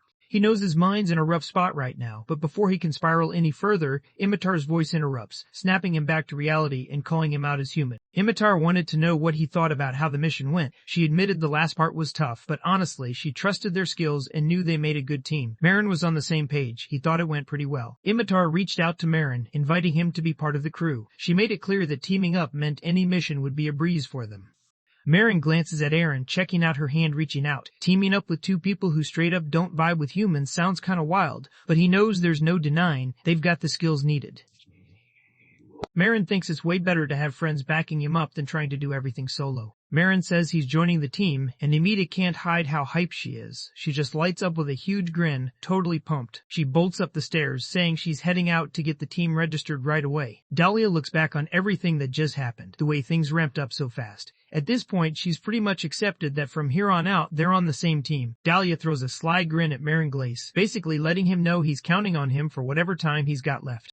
Moran stops for a second, remembering when the female knight said those exact words to him before. He keeps it cool and tells Dahlia that meeting him is an honor. Imitar comes back holding the registration paper, says sorry for taking so long, and lets everyone know the registration is finally sorted out. She proudly drops the team name she picked, Total Chaos Team. Dahlia and Maren just freeze, totally caught off guard, while the elf loses it over the name choice. He starts calling her out, saying she's just throwing her weight around as the leader. Imitar tries to explain herself, acting like she didn't mean any harm. She remembers hearing the human mumble something about everything being chaos back when they were at the Harpy Nest. She gets all bright-eyed, saying she actually liked how the word sounded, like it just hit her different. Meanwhile, Dahlia can't believe anyone would pick a team name for a reason like that. She's just sitting there wondering who does that. Dahlia called her out, pointing out that team names are supposed to be picked together, but she just laughed it off, saying there weren't any other names on the table anyway, so she just went with whatever the leader picked. Dahlia drops his head, looking totally defeated. He basically rants to the world tree, thinking how everything he does from here on out is going to be tied to the name Total Chaos, and honestly, that just annoys him. Marin just shrugs it off, thinking that a weird name isn't the end of the world. He heads back to his room ready to finish grilling the rest of the harpy meat.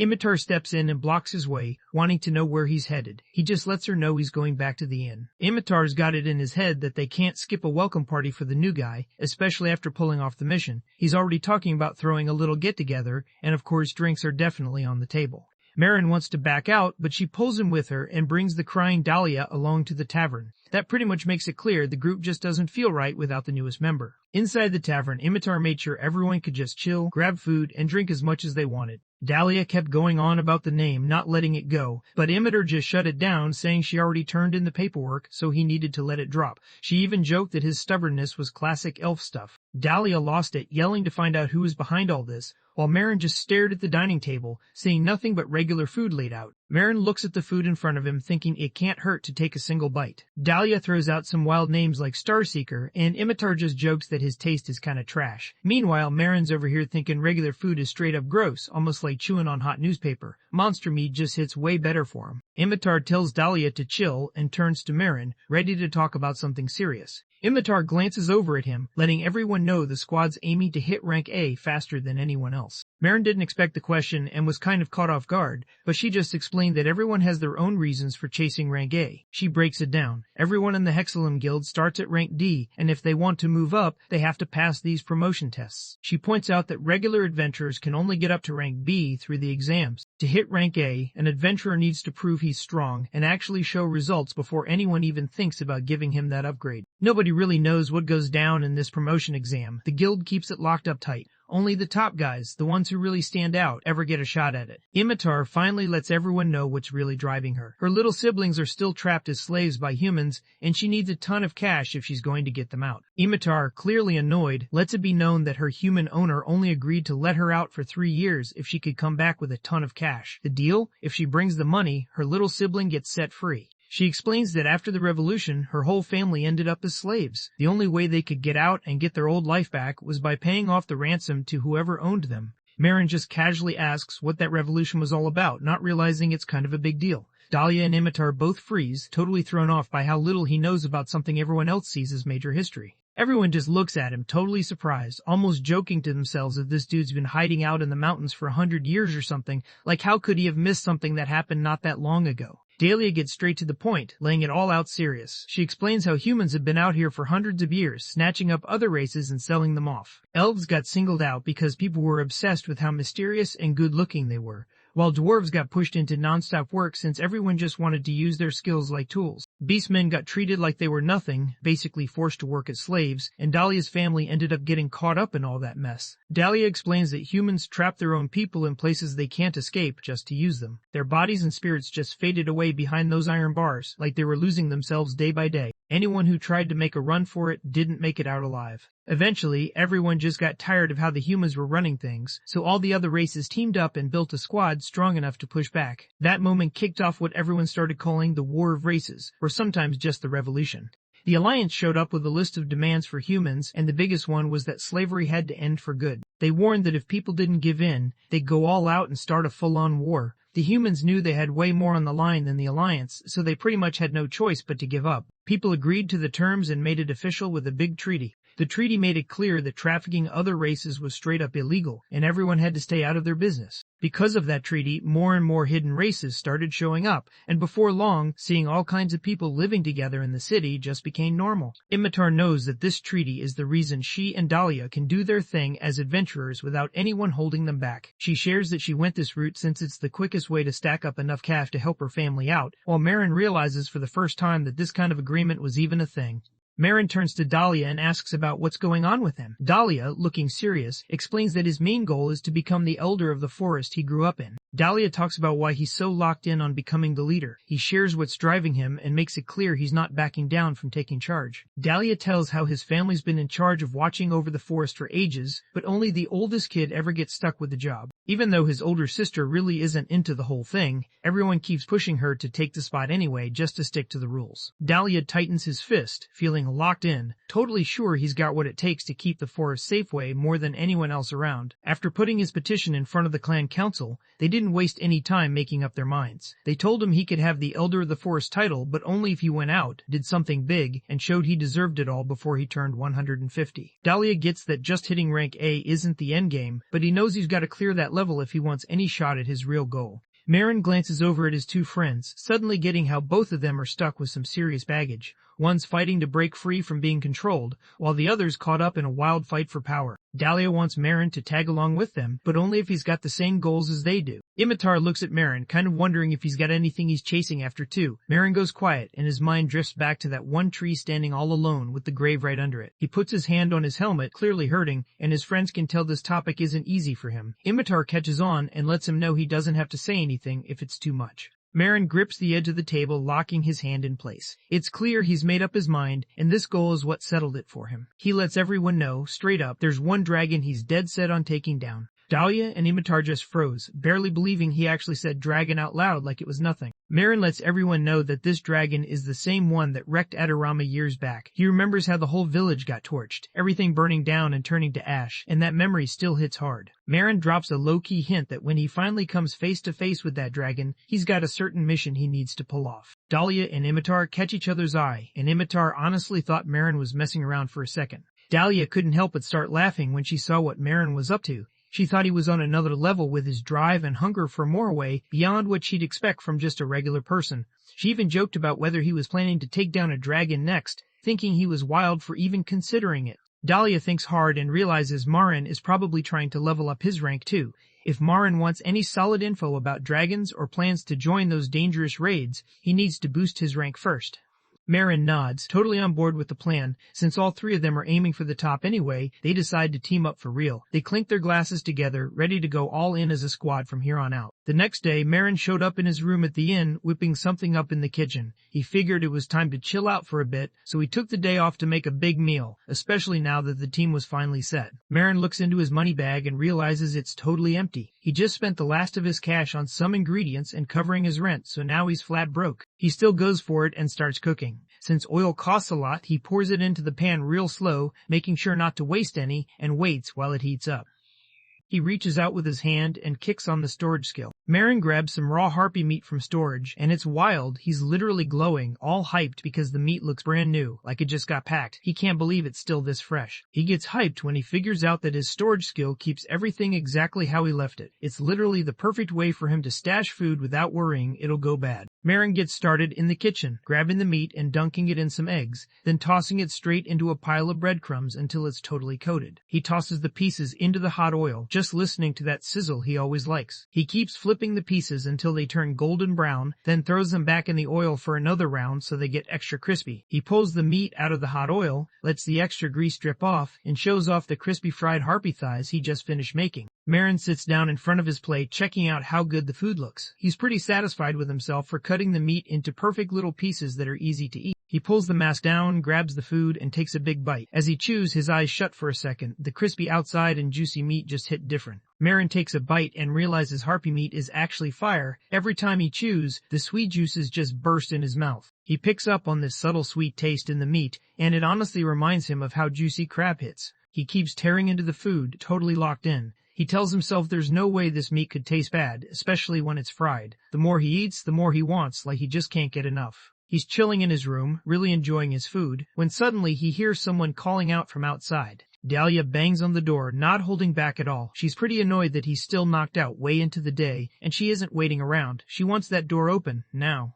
Marin walked in with his helmet still on, just rocking his regular clothes. Dahlia noticed right away and couldn't help but wonder why he was still wearing the helmet indoors. Dahlia brushes past it fast, clearly stressed, saying he's got something important to talk about. Meanwhile, Marin just sits there annoyed, kind of upset his meal got ruined. Marin could tell Dahlia was locked in, looking way more serious than usual. Curious, he wanted to know what was up, so Dahlia let him know there was some issue going on with Imitar. Marin lets him inside, low-key worried that whatever's going on must be pretty serious if they can't just talk about it out front. Dahlia looks down at the plate of fried meat in front of him, totally grossed out. He locks eyes with Marin and just can't believe Marin's really back to cooking monsters, especially when things are already this rough. He snaps out of it fast, deciding Imitar has to come first. Worrying about what Marin eats can wait, there's bigger stuff going on right now. Dahlia looked uneasy, messing with his hands and glancing around. He wanted Marin to promise not to tell Imitar about what was coming next. Then he just straight up asked if he could borrow some cash. Marin's whole vibe shifts, his face goes cold, and he gets up, basically ready to kick Dahlia out if he doesn't get a good explanation for what's going on.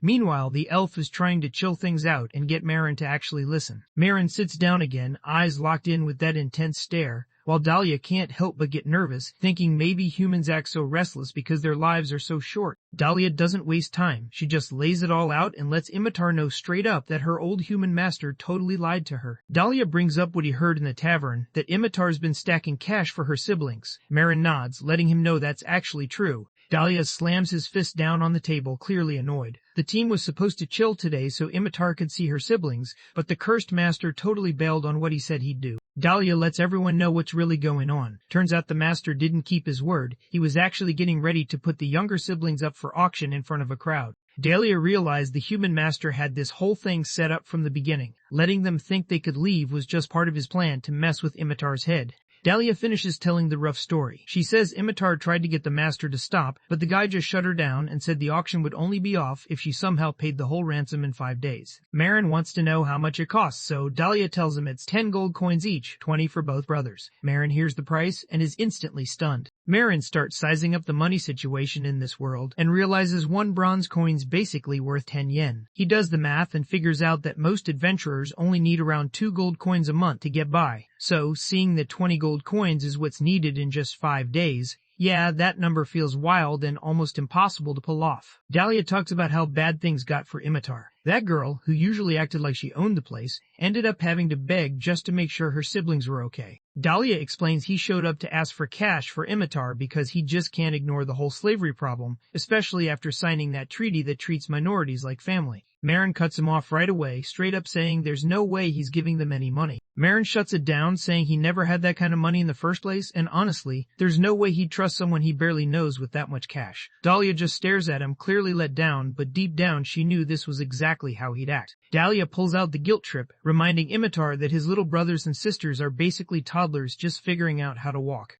Marin catches on to what the elf is up to. He sees right through him, thinking this guy is just trying to mess with his head and guilt trip him by playing with his emotions. Dahlia's curiosity kicked in as she wondered if there was anything Marin could offer in return, maybe even pay him back double or throw in some extra for the trouble. Marin goes quiet for a second, his mind jumping to what could happen if they bailed or something happened to them before they paid up. That thought instantly puts Dahlia on edge. Dahlia suddenly tells Marin to step in so he can catch what he's about to say, thinking this might be his only shot. Dahlia leaned over and quietly asked Marin if he had wind powers. Marin didn't, and he was kind of thrown off by how suddenly she got close. Dahlia breaks down how magic works here. Basically, if someone's got enough brains, they can pull off spells from any type of magic out there. Elemental aptitude basically decides which element suits someone best. When a person uses magic that matches their natural element, it uses up less mana and hits way harder. Most of the time, people are born with this skill, and almost everyone just gets one kind. Dahlia points out that some people are just born with 2 powers, or even more, and honestly, most of the top mages from back in the day had that going for them. Dahlia comes up to Marin with a pretty wild offer. If Marin helps him out with this situation, Dahlia promises to hook him up with a spirit blessing. Basically, the wind will have his back after that. Dahlia just freezes, not believing Marin would actually turn that down. Marin gets flustered, trying to explain that handing out attributes isn't something people can just pull off. Dahlia's whole face drops from surprise to dead serious, and he promises right there, on the forest name, that if Marin can really pull this off, he'll trust him, no questions asked. Marin nodded and signaled for Dahlia to come with him, so the two of them headed out together. Dahlia walked around, genuinely interested in how Marin planned to pull together that much cash, since 20 gold coins was no joke. Marin didn't seem too stressed though. He let her know he had a backup move ready if his main idea didn't work out. Marin shares his plan. He's going after monsters in a top-tier dungeon and flipping whatever he gets from them on the black market. Dahlia started freaking out, reminding Marin that the guild would never let them into a dungeon that was way above their rank. She knew they could get in serious trouble if anyone found out. Dahlia freaks out, saying what they're doing could get them in serious trouble, but Marin just thinks this is the fastest way to get the cash they need. Marin breaks down how the guild sorts missions and dungeons into different ranks, kind of like how they rank adventurers. He points out that taking on missions above your own rank is totally off limits. He also mentions that if someone breaks this rule and tries to go into a higher ranked dungeon, it's not just about paying a big fine. They'll get their membership suspended and won't be able to take on any missions for a while. Dahlia points out that the real issue isn't just about the rules, it's the whole setup. Those top-tier dungeons are usually way out in the middle of nowhere near any city. He explains that the trip alone could eat up 3 or 4 days, so there's no way they'll make it back fast enough to help Imitar's siblings. Marin suddenly hits the brakes and looks over at Dahlia, wanting to know what his strategy is for getting the cash together. Dahlia kind of hesitated, thinking about reaching out to his family for some cash, but he realized there was no way the money would get to him in time, so he just decided to dip into the little bit he'd saved up from his adventuring gigs. Dahlia wants to know if Marin has any cash saved up, but Marin just remembers he's totally broke right now, and honestly, it stings. Dahlia brings up selling Marin stuff, but he remembers the last time he tried to sell something. It didn't work out because he jumped the gun. Marin pops open his storage window and starts scrolling through his stuff, trying to spot whatever's worth the most right now. He spots some fancy earrings and knows that's pretty much his only shot right now. They both agree to pull together as much cash as they can, planning to link up later. Marin says he'll see what he can grab before they meet up again. Marin walks into this magic item shop and the shop owner immediately greets him. Marin pulls out something to sell and the merchant seems totally down to buy whatever monster bones, organs, you name it. Marin sets the earrings down on the table. The merchant barely glances at them, clearly not interested, and tells him he'd have better luck selling those at a jewelry store. Out of nowhere, the merchant's whole face switched up once he caught on to what he was looking at. He realized he was staring at pieces from the chandelier and couldn't help but yell it out. The merchant stands there, hand shaking as he eyes the earrings. He knows the dungeon they came from is gone for good, so finding something like this is wild. He can't help but wonder how Marin even managed to get his hands on them. Marin tells him that those earrings came from someone he used to hang out with back in the day. The story jumps to a huge, decked-out mansion. There's this rich dude dressed to impress, looking straight up smug. He's got that evil grin as he stands over Imitar, who's down on his knees shaking. The noble just laughed at Imitar, saying she finally got how pointless it was to keep fighting back, like she was too slow to figure it out before. The noble just straight up tells her that the whole 3-year break was something he did for fun, not because he cared. He throws in a sarcastic comment, basically mocking her for enjoying her time away. Imitar's eyes lit up with straight-up rage. All she wanted in that moment was to wreck these guys and make them pay. Out of nowhere, she picks up on a voice she knows. She spins around and sees Dahlia and Marin rolling in, looking like they're ready to take over. Dahlia and Marin pull up to the entrance like they own the place, totally unfazed. Imitar just stares at them, looking like he can't believe what he's seeing. Imitar can't believe Dahlia actually brought that human along, the one who can't stop eating. He's confused, but then Dahlia just gives a calm smile, letting Imitar know Marin was the one who helped him get the cash they needed. Imitar totally loses it, clearly not happy about some random human showing up. She's staring him down, probably wondering what he's even doing there. Meanwhile, Dahlia just stays calm and lets her know he'll fill her in on what's going on when the time's right. Marin steps up to the human master, letting him know they're with Imitar's crew and that they've got everything he asked for. Imitar watches them, worried. She can't stand needing help from a human, even if they're supposed to be on the same side. The whole thing feels embarrassing, and she's not sure if he'll try to use it to mess with her later. The master and his assistant just stared at the bag of cash, trying to figure out how some C-rank adventurers managed to pull in that much money. The master checks out the pile of gold coins, and when he sees they're actually real, his eyes go wide. He can't figure out how they managed to pull off getting 20 legit gold coins so fast. Imitar loses it right in front of the master, basically telling him to stop wasting time and let her siblings go. The master just grins, kinda smug, and says, yeah, the money's here. But then he calls out a loophole in the contract. Turns out the deal was that Imitar had to make the money on her own, so cash that comes from anyone else doesn't count. Imitar couldn't believe what was happening and just lost it, while the master stood there laughing like it was all some big joke. Dahlia steps in, totally fired up, getting right up in the master's face. She calls him out for twisting things around, making it clear that the rules are simple. If a slave's family brings the ransom, he has to take the money and let the slave go. Dahlia lets the master know it's not smart to just ignore what an elf says, but the master doesn't seem bothered at all. He just grins, looking sure of himself, and tells his assistant to go grab the goods and the ID papers. Imitar lets out a breath she didn't realize she was holding. She knows if Dahlia hadn't stepped in, that guy would have totally had her cornered. Says, sorry for making everyone wait. The assistant shows up with 2 little kids who look part animal, part human. Imitar sprints over and pulls them into a tight hug, tears rolling down her face as she looks them over to make sure they're all right. Both kids tear up when they spot their big sister again, totally happy, and Marin just stands off to the side, quiet, taking it all in. Marin looks over and sees the kids. They're just as young as Dahlia said they'd be. He spots something that really sets him off. The kids look way too skinny, like they haven't eaten right in a long time. The assistant hands over the real ID papers to the master. The master, keeping it real serious, says he's about to get rid of the documents. The team watches, feeling like everything's finally wrapped up, thinking the whole deal is over. Out of nowhere, Imitar just lights up the papers the master's holding, and the whole scene gets intense real quick. The contract turned to ash right in front of them. The master and his assistant just sat there, grinning like they'd already won. Her siblings were finally out, but Imitar was still stuck with them, no way out. Marin pops open his storage, and Imitar instantly thinks he's about to go off on the master. But Marin just lets her know it's not like that. Marin grabs another bag of cash and slides it over to the master, making it clear he's about to buy Imitar's freedom too. Nobody saw that coming from Marin, everyone just froze, totally caught off guard by what he did. Imitar yells at him, letting him know she's got this and doesn't need backup. As long as her siblings are safe, she's locked in and ready to handle things solo. Marin gets real with the master, wanting to know what Imitar actually costs, while Imitar loses it in the background, yelling at Marin for brushing her off. The master says sorry and turns down Marin when he tries to buy Imitar. The master grinned, looking like he was about to cash out, then out of nowhere said he was backing out of the deal since Imitar was already up for auction today. He explains that pulling her out of the auction isn't really an option, so he just tells Marin to buy her straight up at today's auction. Everyone's faces say it all. They're stunned. Dahlia can't believe what she just heard and is kind of in awe. Imitar's voice shakes as she tries to figure out what he actually meant, since nobody ever told her she was going to end up at an auction like that.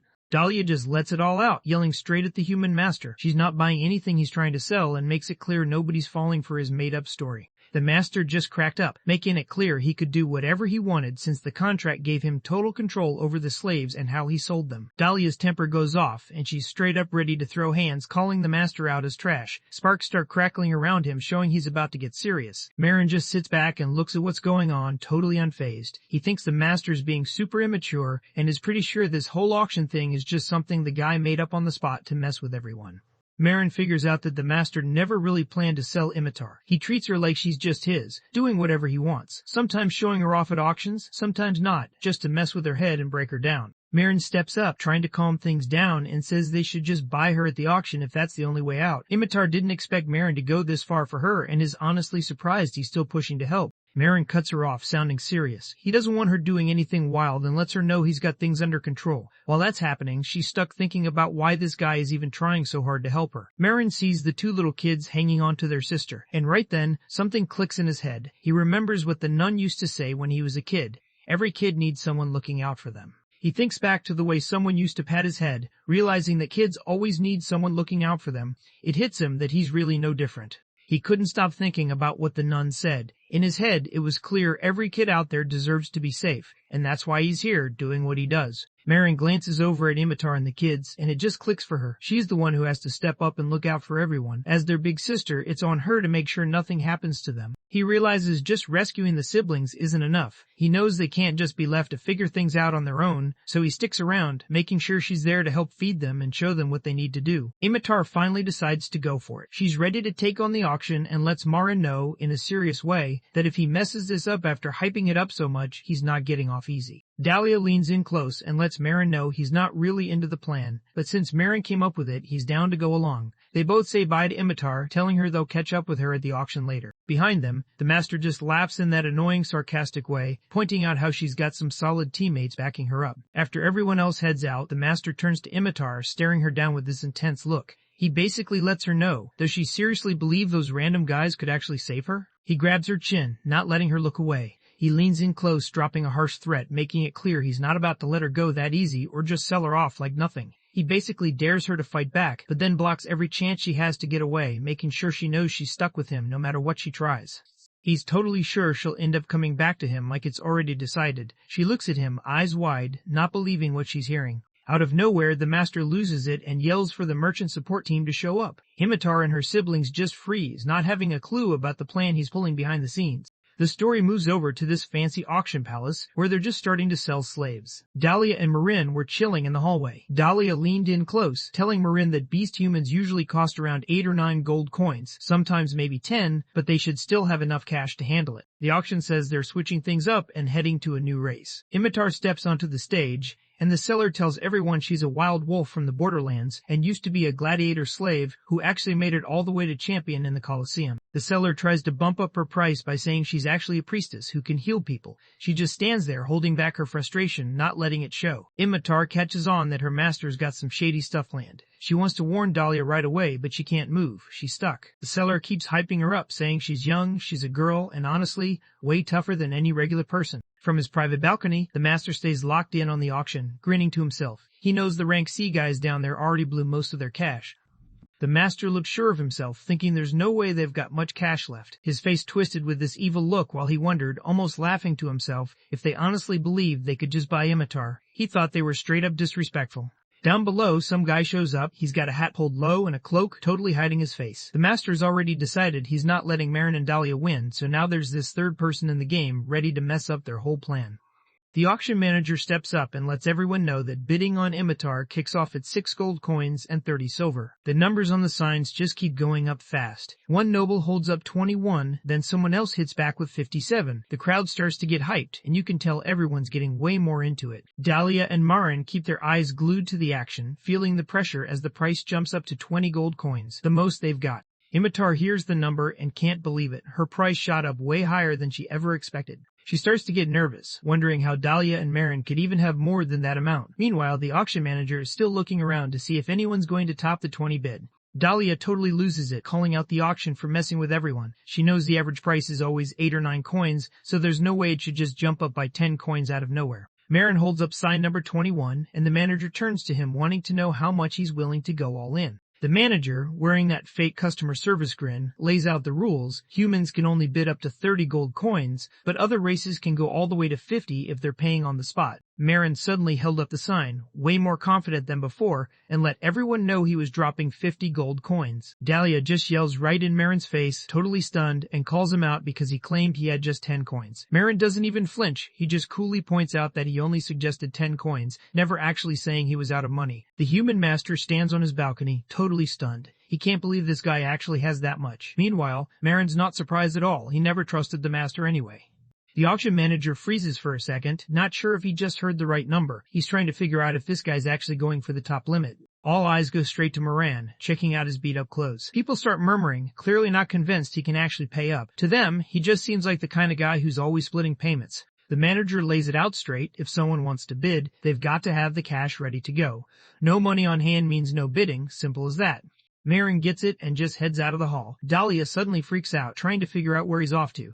Marin heads straight for the stage, not even slowing down, while Imitar hangs back, clearly trying to get him to chill and think for a sec. Marin steps up right in front of her, and she glances up, caught off guard, trying to figure out what's going through his head. Out of nowhere, Marin throws his hand up, and a bunch of gold coins start dropping from his stash, pouring down like it's raining money. Marin stared him down, not showing any emotion, just waiting to see if what he did would cut it. From his balcony, the human master totally loses it, freaking out because he can't believe a rank C adventurer actually has 50 legit gold coins. Imitar just stares at the huge stack of gold, totally caught off guard. The manager, barely holding it together, calls out that it's been sold.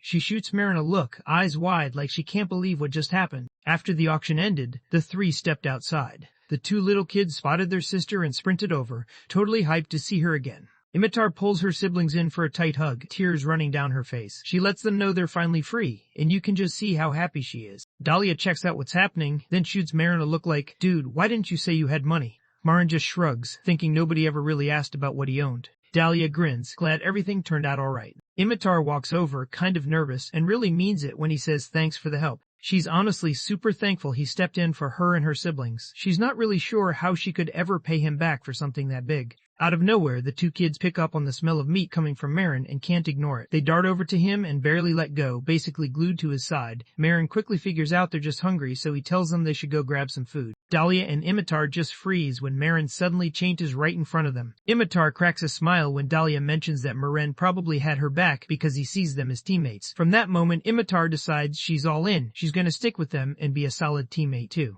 Imitar catches a weird, greasy smell coming off Marin and looks over at Dahlia, kind of wondering if he grabbed some food earlier. Dahlia spots what's about to go down and totally freaks out, trying to stop Marin before he messes things up. Marin was already handing out pieces of crispy fried meat to the kids, totally ignoring Dahlia freaking out in the background while she tried to make him stop. Marin glances over at Dahlia, trying to play it cool like he doesn't know what's up, while the kids just keep munching on their food, totally unbothered. The younger kids start hyping it up right away, saying it's hands down the best thing they've ever eaten. Dahlia just starts yelling right in Marin's face, not holding back about what he's giving the kids to eat. At the same time, Imitar looks at him, totally thrown off, and tries to figure out why he's so mad. Imitar stares at the plate, fully convinced it's fried chicken. He's got zero doubts, thinking beast humans have stomachs tough enough to handle anything, like nothing's gonna mess them up. She points out that these things level up super quick, basically like weeds taking over a yard. They'll chow down on pretty much anything, unless it's iron or some kind of monster. Marin just drops it on her, super chill, that they're actually eating harpy meat. Imitar just stops dead, totally caught off guard. Imitar watches her younger siblings digging into their food, totally focused. Suddenly, she snaps and starts yelling at Moran, blaming him for hurting them even though they're just kids. She goes for the food, trying to yank it away from them and telling them to spit it out since it's gross. But the kids aren't having it, they're too into how good it tastes to care. The kids all wanted more meat, but Imitar totally freaked out and shut them down right away. Out of nowhere, Imitar's stomach let out a loud growl. The smell in the air was seriously good, and before she knew it, she was basically drooling. Couldn't even help it since she was so hungry. She tells herself it makes sense. If she eats, she'll pass out, and the kids will freak out and stop eating too. She grips the fork, her hands shaky. Eating that nasty-looking monster is the last thing she wants to do, but she still goes for it, all for her siblings.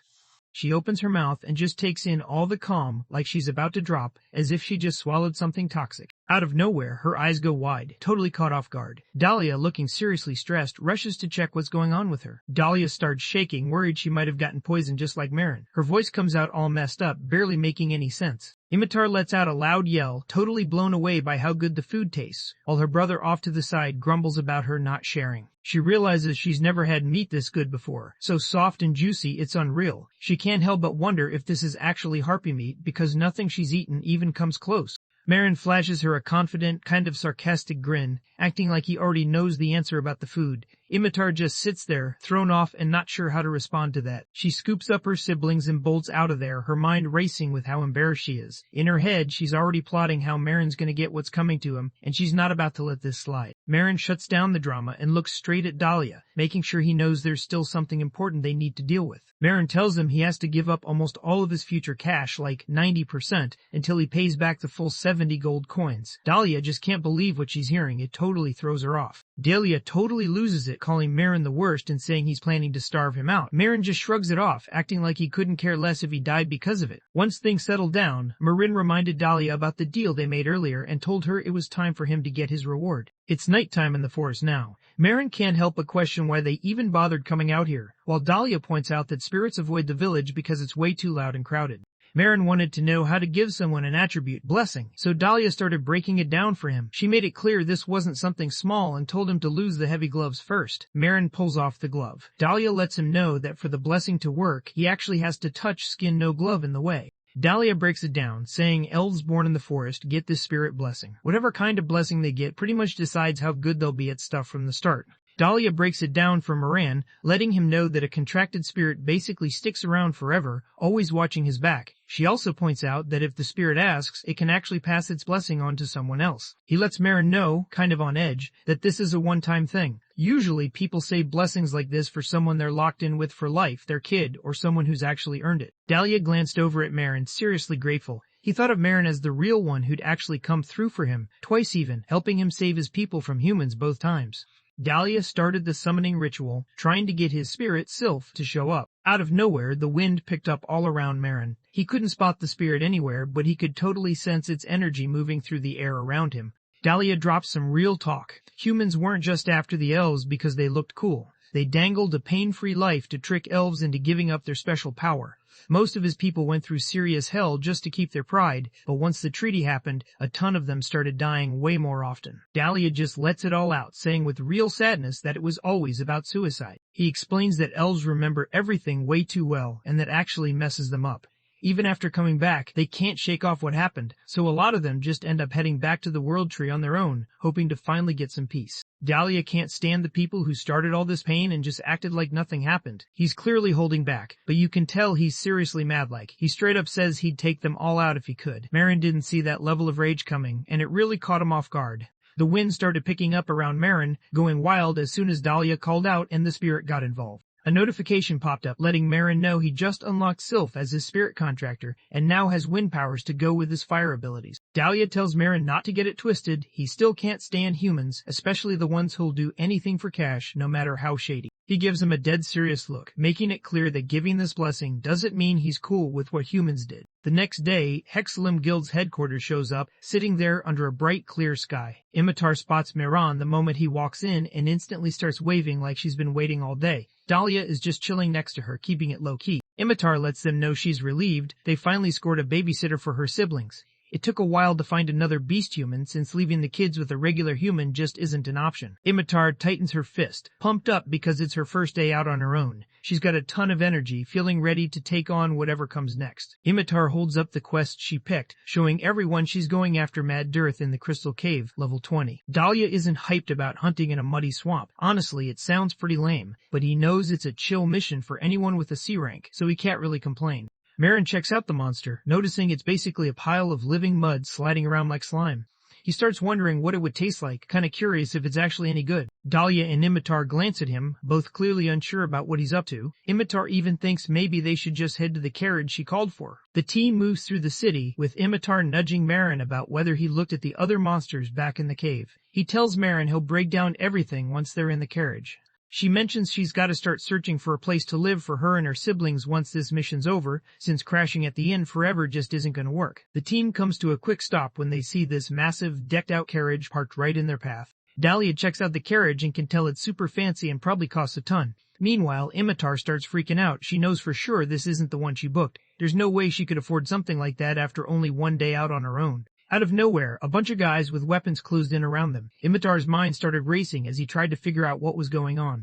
When the carriage door swings open, there's this loud, sarcastic laugh coming from inside. The guy inside is clearly pumped that he found them just in time. Imitar's whole vibe just flips when he hears that voice. His face goes straight to pure disgust, like someone just said the worst thing possible. A guy dressed in fancy clothes hopped out of the carriage, smirking in this messed up way. As soon as Imitar saw him, she totally lost it, recognizing her shady old boss right away. Marin, completely unfazed, just stares the guy down and wonders why he's still hanging around after everything's already been settled. The old master flashes this fake grin, acting like he just figured out how much he missed Imitar after selling her off. He tries to play it cool, dropping that saying about not knowing what something's worth until it's gone. He shows up with this sly grin, letting everyone know he's got a new deal on the table. He straight up throws out the idea that they just sell the slave back to him, and Marin goes quiet instantly. Dahlia totally loses it, getting right up in his face and shutting down that messed up idea for good. She makes it clear there's no coming back from this. He blew his shot, and she's done. The master glanced over at Imitar, who was clearly pissed. He told Dahlia to quiet down and then stared right at Imitar, basically telling her to chill with the attitude, especially since they'd known each other for so long.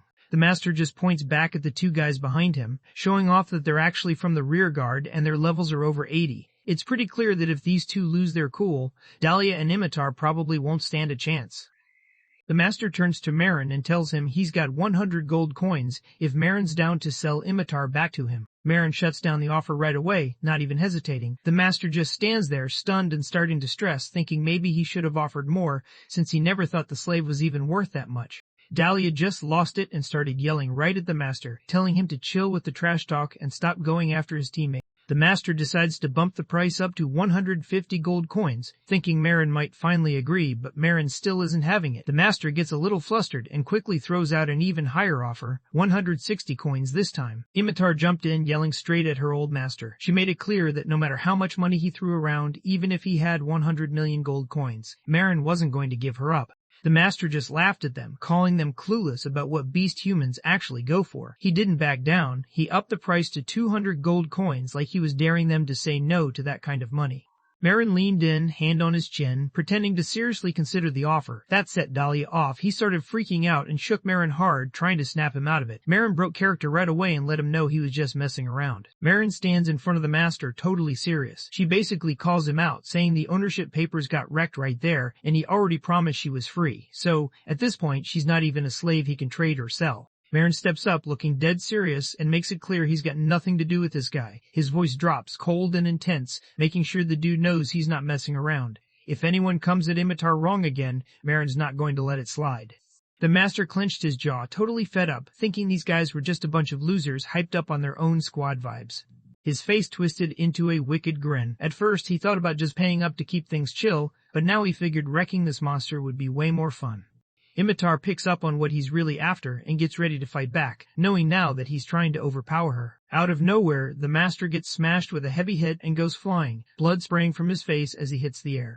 Imitar stands over the master, who just hit the ground hard after getting punched. Imitar's face shows he's not messing around. Dude's got serious anger in his eyes. This wild red energy just bursts around her, and she lets out a scream right in his face. She's done taking orders. She's not his slave anymore, and he better start talking to her with some respect. One of the armored guards didn't waste any time. He rushed straight at Imitar, basically warning her not to mess with his boss just because she used to be a slave. Out of nowhere, Marin just pops up right next to the guard and snatches his helmet. The guard's caught off guard since he had no clue Marin was even there until now. Marin slams the guard's head down so hard that the stone tiles underneath straight up break apart. The second guard loses it, gripping his spear tight. He's staring Marin down, obviously mad, and you can tell he's getting ready to throw hands. Marin picks up a rock and chucks it hard at the second guard. Blood spills from the guard's mouth as he drops to the ground, totally done. The master just stands there, surprised that these level 80 guards got taken out so fast. Marin brushes off his clothes, standing there while the master, clearly rattled, tries to figure out what Marin's real level is. Marin just says his level is around 95, totally chill about it. Imitar and Dahlia are stunned. They never thought he was packing that kind of power. Imitar locks her grip around her old master's head, locking in so tight he's yelling out from the pain. She looks at him, making it clear she wants to know if he's finally finished.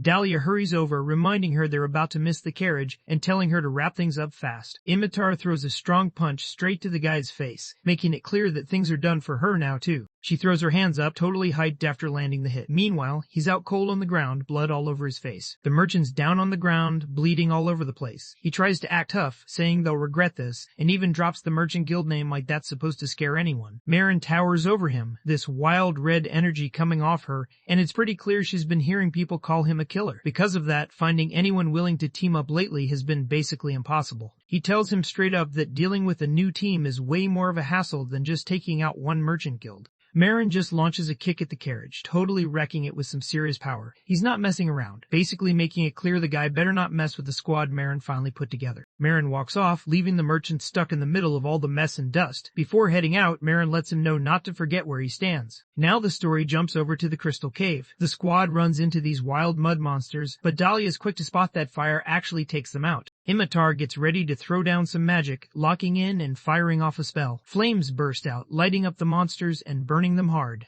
Dahlia calls out Imitar for jumping in without practicing first, but Imitar just laughs it off, saying she never really had the time when she was stuck captive.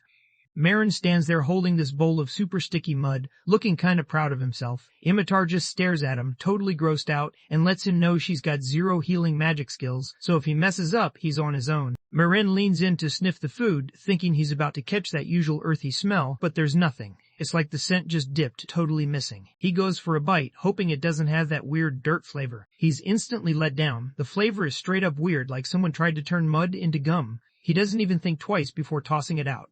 Marin got back to smashing his fried harpy chicken, not really paying attention while Imitar came over, looking pretty nervous. She looks at him, eyes bright and honestly thankful for what he did for her family. She lets him know she's serious about paying him back, planning to do it little by little. Marin steps in, trying to help her out, and reminds her that she's the one who needs to make sure her siblings get fed. But she doesn't back down, pushing to handle it herself since he dropped a ton of cash on everything. Dahlia couldn't help but wonder where he suddenly got all that cash from. Marin just shrugs and says he sold something a buddy gave him a while back, acting like it's no big deal and basically shutting down any other guesses. Imitar just froze, guilt hitting hard when she realized there's no way she could make up for what that keepsake meant, no matter how much cash she threw at it. She tightened her fist, wincing a bit, but Marin just gave her a chill smile, letting her know everything was cool. He gives her a look that says he's cool with them now, they're his crew, and that's what counts to him. He just says she can pay him back by sticking around and going on more adventures with him. Imitar looked at Marin, clearly hoping she'd done enough. Marin honestly felt pretty lucky to have someone like her in charge, and it showed how happy he was about it. Imitar jumped up, all fired up, deciding she was done feeling down. She was ready to put in real effort and take charge as the team leader. Imitar brings up the blessing he gave Marin, plus some stuff from back when they all used to hang out. Dahlia just keeps it cool, gives a safe answer, and focuses on his meal, not really trying to make things awkward. Out of nowhere, Imitar starts eyeing Marin's helmet. She realizes she's never actually seen his face before, and honestly, the helmet just looks like a straight-up bucket to her. Marin starts dodging the question, throwing out some personal stuff as an excuse, but Imitar isn't letting it slide. He moves in, all sneaky, clearly trying to check out whatever Marin's hiding under that helmet. Imitar, always the one to crack a joke, tries to chill things out. She starts teasing Marin, saying he probably has some huge scar under his helmet. She's just curious, but also tells him not to keep secrets from the crew. For adventurers like them, scars are basically trophies anyway.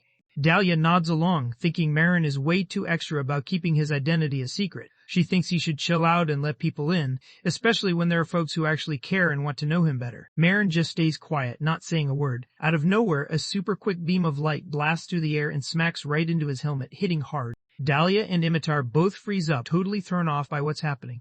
Out of nowhere, something moves behind the rocks. It's this massive lizard with a tail made of crystal, and its whole body is covered in these shiny, jagged crystals that catch the light. The monster lashes out with its long tongue, but Imitar's quick he sidesteps and charges straight at it, not holding back. Powered by straight-up rage, he takes it down with one brutal hit, letting out a yell as he goes in. Imitar takes out the monster, then instantly spins around to check on Marin. You can tell by his face he's really concerned, just hoping Marin's alright. Dahlia tells him to look up so she can see how bad his injury is, but as soon as he does, Dahlia just freezes, staring at what's there, not really believing what she's seeing. A big crack splits open right over Marin's eye on his helmet, with sharp crystal pieces stabbing through the metal. Blood starts leaking out from behind the helmet. Marin checks out his injury with his hand and lets everyone know he can still see fine, saying it's just a scratch. But Dahlia totally freaks out, seeing how much blood is on his glove and thinking there's no way his eye's actually okay. Imitar, clearly hyped but also kinda nervous, keeps pushing him to ditch the helmet right away. For Imitar, checking the injury isn't the priority. It's all about getting it handled fast, no time wasted.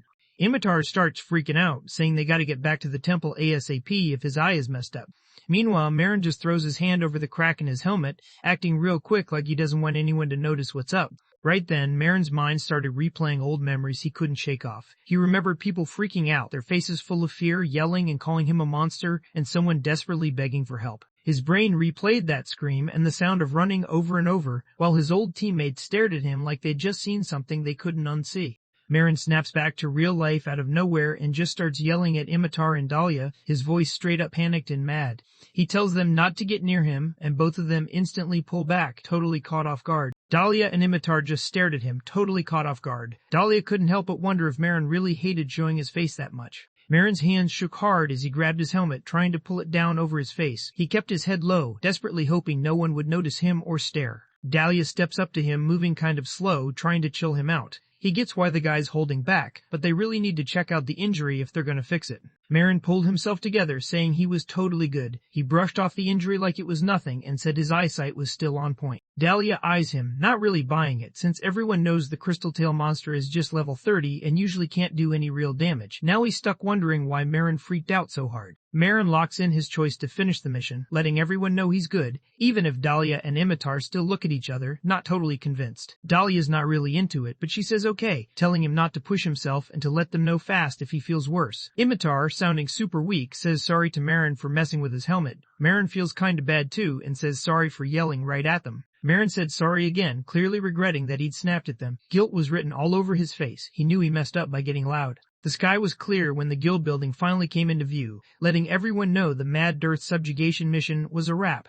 Inside the tavern, the receptionist quietly checks in with Imitar, trying to see if something weird went down. Imitar just shakes her head, clearly tense and a bit lost about what's going on. Imitar walked up to Marin again, really wanting to know if Marin was actually okay skipping the whole temple thing. Dahlia figured they should just chill for the rest of the day. They still had to keep an eye on Marin while he rested, so it made sense to call it early. Marin and Imitar were about to head back to the inn when, out of nowhere, someone crashed through the guild doors yelling about some emergency. Instantly, everyone in the place turned to look, caught off guard by the sudden chaos. A girl shows up totally out of breath, and the employee looks at her, clearly curious about what just went down. She shows up looking super stressed, eyes wide, and tells everyone that a new dungeon just popped up in the forest near the border between Adorama and the capital. What really gets to her is that it's an open-type dungeon, which is pretty wild. When Marin hears the new dungeon's name, Dryad Flower Garden, he can't help but repeat it to himself, eyes lighting up with curiosity. He's definitely interested, wondering what kind of creature is waiting for him in there. Dahlia and Imitar totally freak out when they see how massive this dungeon is. Imitar's first thought is to just head back to the inn and let the guild handle it, since there are plenty of other teams around anyway. Marin totally threw everyone off when he flat out said they were joining the subjugation campaign too. His squad couldn't believe it, and Imitar got worried, wondering if Marin's body could even take it without a break. Marin nods, totally focused, with his hand on his chin like he's deep in thought. Whatever's on his mind right now, it's serious and nothing else is getting through. All the guild's teams pulled up to the forest, ready to hear what was up. The officials stood out front, breaking down the plan for the dungeon run. People started talking about how the guy who found the dungeon got totally wrecked by the boss, and now there's this scary rumor going around that there are actually 2 Dryad bosses waiting inside. While all this is going on, Marin's mind runs wild. He decides Dryads must just be plant monsters, so he starts thinking you could totally turn them into salad or even pickles.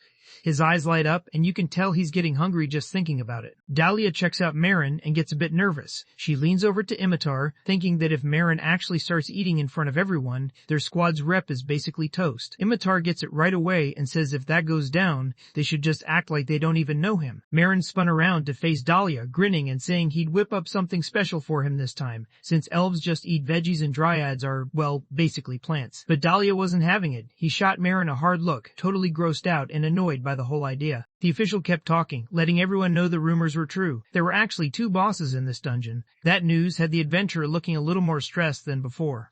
One of the adventurers started to stress about how tough the mission might be with the squad they had. But before he could finish, another dude, way more confident, jumped in and basically told everyone to chill, like he had it all under control. A blonde knight shows up, decked out in all white and gold. He steps up, calling himself Anchorman de Resurrect. He doesn't hold back, making it clear he's the first hero, and just by being there, everyone knows the mission's good to go. Marin leaned closer to Dahlia, casually asking what the word hero meant. Dahlia just stared at him, surprised that he had no clue. She started thinking about how someone who grew up in the forest seemed to know more stuff than regular people. Dahlia breaks down that when someone gets called a hero, it actually means they're a temporary hero. But out of respect, people just skip the temporary part and stick with hero. He points out, kinda serious, that there are actually people out there who get freaked out just by seeing heroes around. Everyone thinks that whenever heroes show up, it basically means the Demon King, the biggest, baddest monster, is about to come back. Dahlia points out how heroes always get all the perks from countries and guilds. Meanwhile, Marin uses his appraisal skill to check out Anchorman. The status screen popped up showing Anchorman at level 75. He had some wild titles like War God Star and a bunch of Dungeon Breaker achievements, which pretty much meant he was the first to clear a ton of dungeons.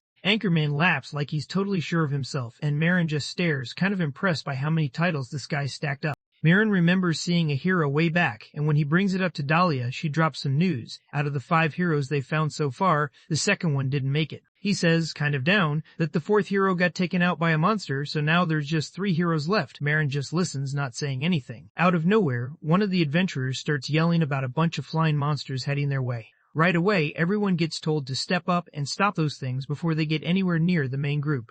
Dahlia lines up his shots and fires arrows super fast, nailing the giant bees that are coming at him. Imitar launches himself up, lands a heavy punch, and the bee's head just explodes, spraying green blood everywhere. Marin steps up, swings his sword, and slices right through another bee. Clean, fast, no wasted movement. From the back, 2 other adventurers checked out Marin's crew and couldn't help but be impressed. At first, they thought a squad called Total Chaos would be all over the place, but these guys were actually on point and super efficient. Imitar catches what they're saying about her and can't help but feel proud of herself. Meanwhile, Dahlia isn't having it. She calls her out, reminding her to stay focused on the fight since that hype wasn't all good. Everyone's running through the plan in their heads. The hero and his crew are set to take down the bosses one after another. Meanwhile, everyone else is supposed to keep the random monsters out of the way so they don't mess things up. The dungeon boss Dryad shows up looking like some massive, freaky plant. It's a level 58 beast, packing serious attack and defense that's no joke.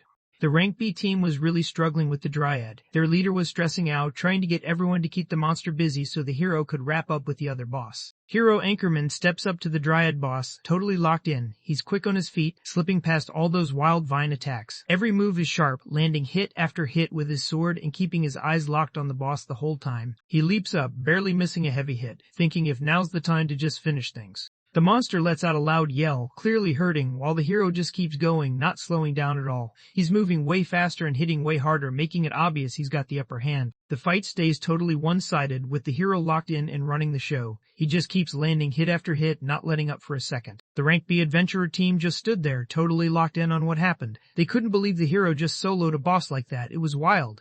Everyone on the team pretty much respected the hero's strength after seeing him take down something that big on his own. Anchorman flashes a cocky grin when everyone hypes him up, clearly loving how everyone's staring at him like he's some unbeatable hero. Out of nowhere, the Dryad's whole vibe shifts. It gets way more intense, turning almost wild, like it's powering up and ready to wreck whoever's in its way. The adventurers are trying to figure out why things went off the rails so fast, but one guy just shrugs it off, thinking the hero's got this and will shut it down without breaking a sweat. The Dryad lets out a scream so loud it rattles the whole forest, making even the farthest trees seem on edge. The ground starts rumbling out of nowhere, and everything just goes wild. The whole team instantly freaks out, looking around trying to figure out what's going on. Marin spots something off, and it hits him that something bad's about to go down. Sweat starts running down his face inside the helmet, and he can't shake that feeling that trouble's just around the corner. Out of nowhere, a massive shadow creeps up behind, showing there's an even bigger, scarier boss waiting. Marin realizes right away he's not just fighting one boss in this dungeon, but both at the same time, just like he was worried about. Data, the mistress of the Dryad Garden, shows up. She's a level 70 monster who lost her partner and just never got over it. Ever since then, she gave up on living her best life, and now she basically thrives in sadness. There's even this weird blood scent around her, like her whole vibe is just pain and loss. Marin holds Dahlia back, making it clear she shouldn't get any closer because the boss just got way stronger than before. Hero Anchorman saw how bad things were getting. He started yelling for everyone to fall back right away since the monster just leveled up to 70 and everyone else was way too weak to handle that. The hero steps up saying he's got this and will hold things down so the others can get out. Meanwhile, the rest of the adventurers get caught up in the vines, freaking out and calling out for someone to back them up. Out of nowhere, the hero's face turns icy and annoyed. He's clearly had enough of messing with people he thinks aren't worth his time. Anchorman already had the inside scoop from the Thieves Guild way before the order even dropped. He knew where the boss was hiding, how many guys were there, and exactly how to take them down. He straight up owns up to lying and hiding stuff from them on purpose, then throws it back on them for being dumb enough to just trust him without checking anything first. He thinks about dipping out and just letting them handle whatever happens next, kind of laughing to himself about whether he should try to pull off some epic hero move or not. Out of nowhere, a system window popped up and let him know he got hit with a big curse. Now he couldn't use any of his skills or weapon moves for the next 10 minutes. The hero's heart dropped when he saw the boss pull out a curse move he didn't know about. He barely has time to react before vines slam him to the ground, taking him out hard. He slams down hard, kicking up a cloud of dust. He swings his sword at the vines, thinking he'll slice right through, but nothing happens. He keeps hacking away, but it's not working. He starts to realize he's totally stuck, way more than he expected. The Dryad Mistress just goes all out, beating down the hero who can't do anything to stop her. Anchorman's getting wrecked, yelling out in pain as he takes hit after hit. Meanwhile, the adventurers can't believe what they're seeing. They're actually starting to wonder if the hero just lost. The adventurers just stared as the heroes dropped, totally stunned. One of them quickly called out that the raid was a bust and everyone needed to dip ASAP if they wanted to make it out alive. Marin can see things are about to get out of hand fast. If this chaos keeps up, a ton of people are going to get hurt, and the monster's just out here going wild, putting everyone in serious danger. Marin's hand and sword started glowing blue, and he finally stepped in. He thought about how much he needed to hold back, wanting to fix things without letting everyone see what he was really capable of. Marin starts thinking if he should chill a bit and not go all out with his strength. He moves fast, barely giving the giant monster a second to react, and just like that, slices it clean in half. The young adventurer just freezes, not trusting what he's seeing. He's trying to wrap his head around how Marin took down a level 70 boss in one shot. Marin touched down, surrounded by the monster's wreckage and petals everywhere. He was kind of embarrassed. This was way more flashy and messy than he meant. Out of nowhere, a system pop-up shows up and lets him know he just scored the title, Conqueror of the Dryad Garden. Marin's eyes stay glued to the blue screen, his nerves kicking in. It hits him. This was the hero's big goal, the title he worked for, and now Marin's the one who took it. Dahlia and Imitar rushed over to him. Imitar was clearly impressed, checking out the way he just cleared everything like it was nothing, kind of curious if he was flexing his skills on purpose. Marin, though, quickly tried to explain himself, stumbling over his words as he denied it. The other guys walk over, taking their time so they don't mess up the vibe. They end up cutting in on whatever was being said. Everyone was seriously thankful to Marin and his crew for coming through and taking down that boss, the same one that dropped the hero in just one hit. But after a bit, the vibe shifts. People start whispering and eyeing him, wondering if he's actually that monster eater and kinslayer everyone's been talking about. You could tell they were nervous around him. Dahlia and Imitar catch those whispers, and their faces instantly switch to straight-up anger. It's wild to them that these humans could turn on them like that after everything. They're just not having it. Imitar just lost it, yelling right in their faces and telling them to back off before she wrecks their ears. She didn't hold back, basically calling them scumbags as she let her anger out. The adventurers sprint over, worry all over their faces as they see the hero down. They crowd around him, pulling him up and making sure he doesn't have to stand alone. The hero's blood was seriously boiling. He just couldn't get how some random sea adventurer, not even ranked, managed to take his win and snag the spotlight. To make it worse, even using his appraisal skill, he couldn't see what level Marin was on. That just made everything sting even more. The hero shoots Maron a death stare, his thoughts locked in on payback. Inside, he's dead set on making sure Maron Glace doesn't just walk away after embarrassing him like that. Morin tunes everything out, just locked in on hacking up what's left of the wooden monster's trunk with his sword. He grins, looking pretty pleased as he pulls out something smooth and shiny from the trunk. He pulls out a basket loaded with massive Trent chestnuts. Each one's about as big as his fist. Seeing all those giants, he can't help but grin, totally stoked about his find. Marin starts thinking about how good those rare chestnuts must taste, especially knowing they came straight from a tree monster. Marin starts running through the steps in his head. First up, he has to get rid of the tough shell on the outside. After that, he needs to carefully take off the softer layer underneath. Next up, he boils the chestnuts just enough so they don't fall apart. He grabs another pot and starts pouring in water, then dumps in some sugar. The syrup starts bubbling hard on the stove until it gets super thick. He drops the chestnuts right into the hot syrup, making sure they get coated all the way. He lets them cook on low heat, always making sure to keep pouring syrup over the top so every part gets soaked and sweet all the way through. He lets them chill in the pot so they really soak up all the flavor, doing this whole thing 3 times before he finally says the Trent Moran.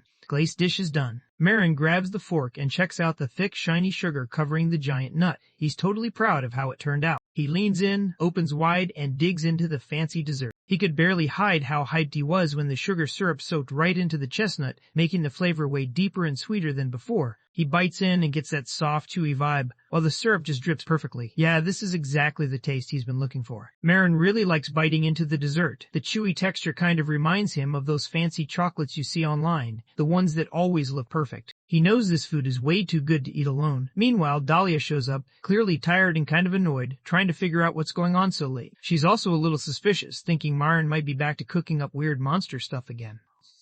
Marin keeps trying to get Dahlia to eat, telling him it's just fruit not meat, so even vegetarians are good.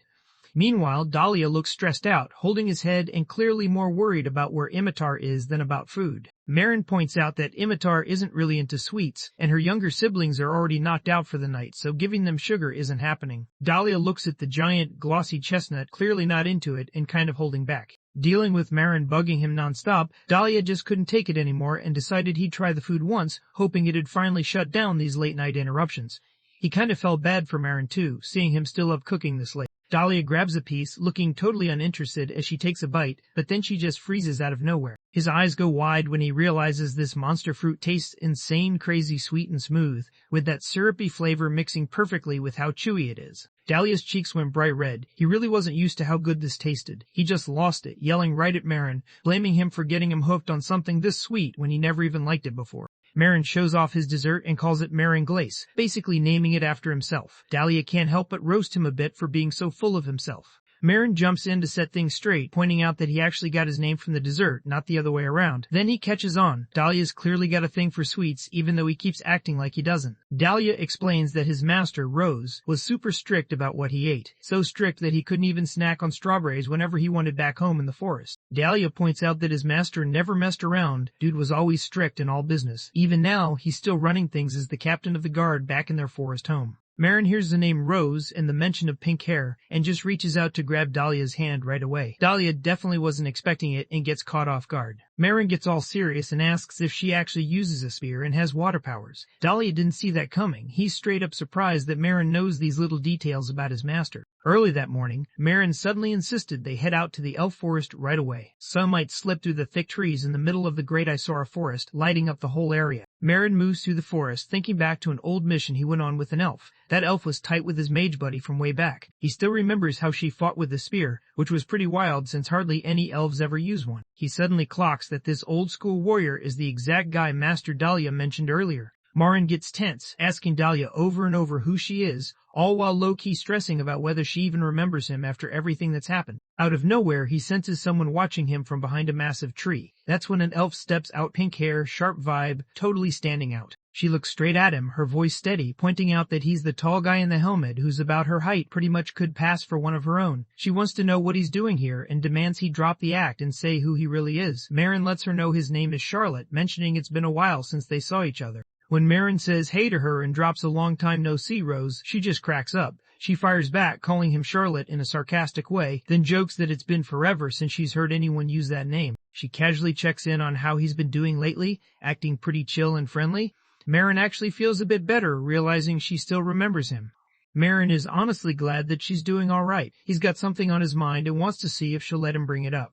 Out of nowhere, she whipped her spear up and aimed it right at his neck, calling him out and wanting to know who he really was. Her eyes went straight up cold, staring him down like he was an enemy. She looked at him like he was pretending to be someone for her past, almost calling him out for acting like Charlotte, who, by the way, lived a whole century ago. She made it clear that since he's just a regular human, there's no way he could actually be that person now. Rose locks eyes with the knight, her gaze serious and a bit guarded. She's not just going to take his word for it, she needs proof. So, she throws out a question that only the real Charlotte would know.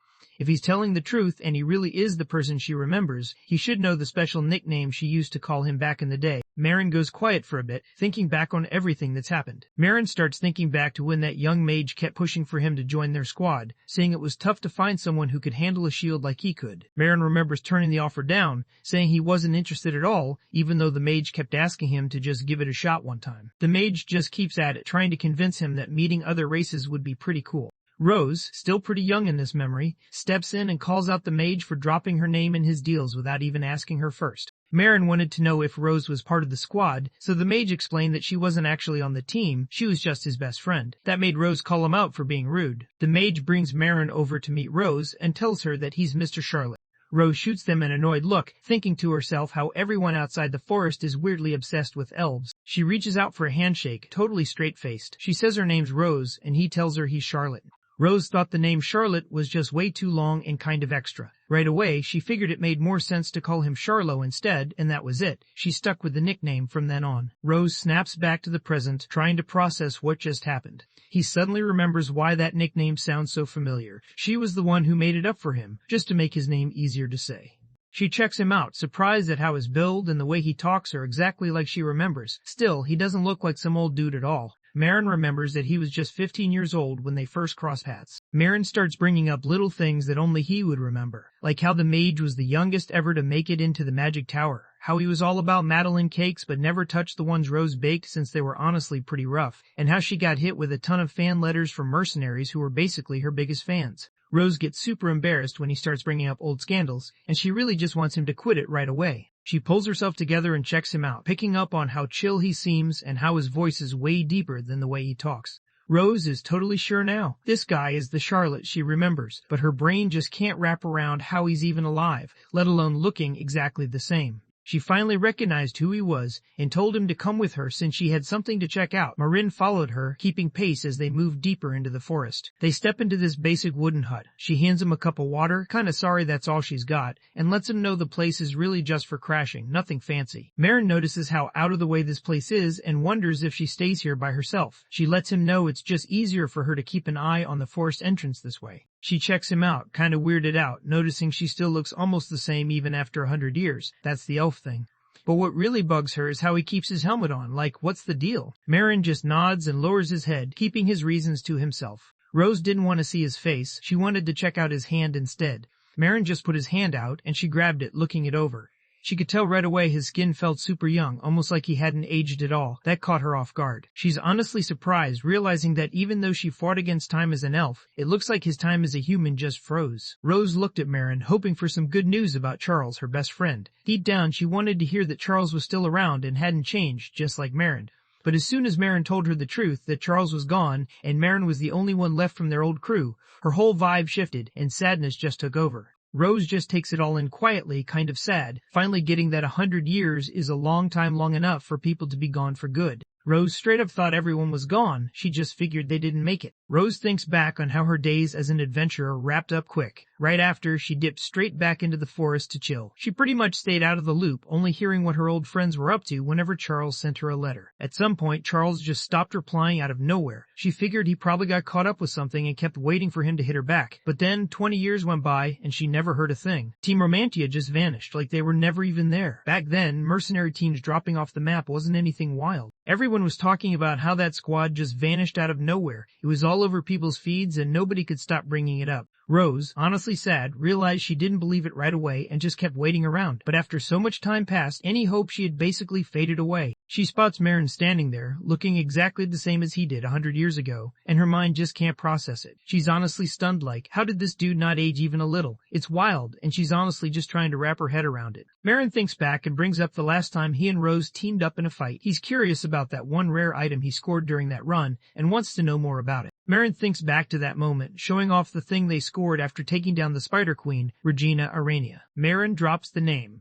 Arachnophobia Skillbook. Rose backs him up, remembering clearly since back then, she was the only one on the team who had the appraisal skill. Marin tightens his fist, showing everyone the real reason he's still here. He admits, voice heavy, that this is why his friend didn't make it. Back in the day, Marin and his crew found themselves up against a huge swarm of wild goblins. Marin drops one of the goblins, sending it crashing to the ground. The rest of the team freezes for a second, totally thrown off. This was supposed to be a regular goblin hunt, but there are way more monsters, and they're way tougher than anyone expected. Everyone's heads are spinning, trying to figure out what just happened. The commander doesn't back down. He yells for the squad to stand firm and steps up to face the attack head-on. Things start to get wild as the goblins rush in, going all out. The team's barely holding their ground, trying not to get overwhelmed. The archer lets loose his arrow rain spell, forcing the crowd of enemies to back off. The commander turned to Charles, and Charles was already locked in, letting everyone know he was ready to use his magic. Charles throws out the huge Mors Ignita fire spell, torching the goblins. They start yelling from the pain, totally not ready for that kind of heat.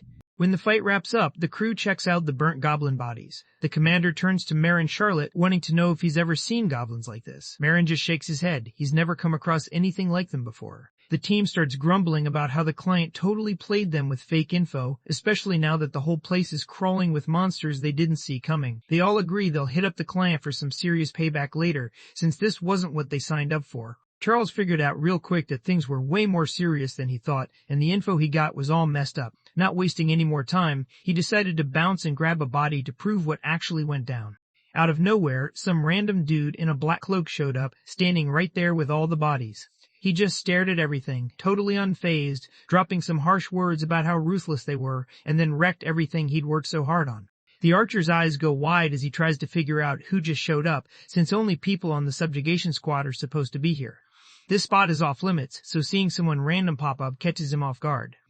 The team's all set, watching the stranger closely and not letting their guard down. The commander steps up, letting everyone know she and her crew are real-deal adventurers. Then, she turns to the stranger, wanting to know who he actually is. The stranger just shrugged it off, pointing out that humans showed up while he was gone. Time works differently for him, so he wasn't really keeping track like they do. He was pretty annoyed that they messed up the test samples he'd worked hard on, and that made the whole team freak out even more. The archer's honestly impressed hearing him talk about test samples, like this is way above what he's used to. The priest's starting to get that they're dealing with something way out of their league. The stranger finally showed his face, looking straight up like some kind of lizard guy with sharp red eyes. He smiled in this creepy way, clearly thinking it was wild that a human would just roll up and mess with whatever serious thing he was doing. Marin gets this weird vibe whenever he looks at that person. Marin tries to check out the strange creature with his appraisal skill, but all he gets are question marks. That pretty much tells him this thing is way out of his league. The only thing that pops up is its race, and it says dragon. The creature darts straight at Marin, moving way faster than any normal person, and slams hard into his shield. Marin gets launched through the air and slams hard into a massive tree,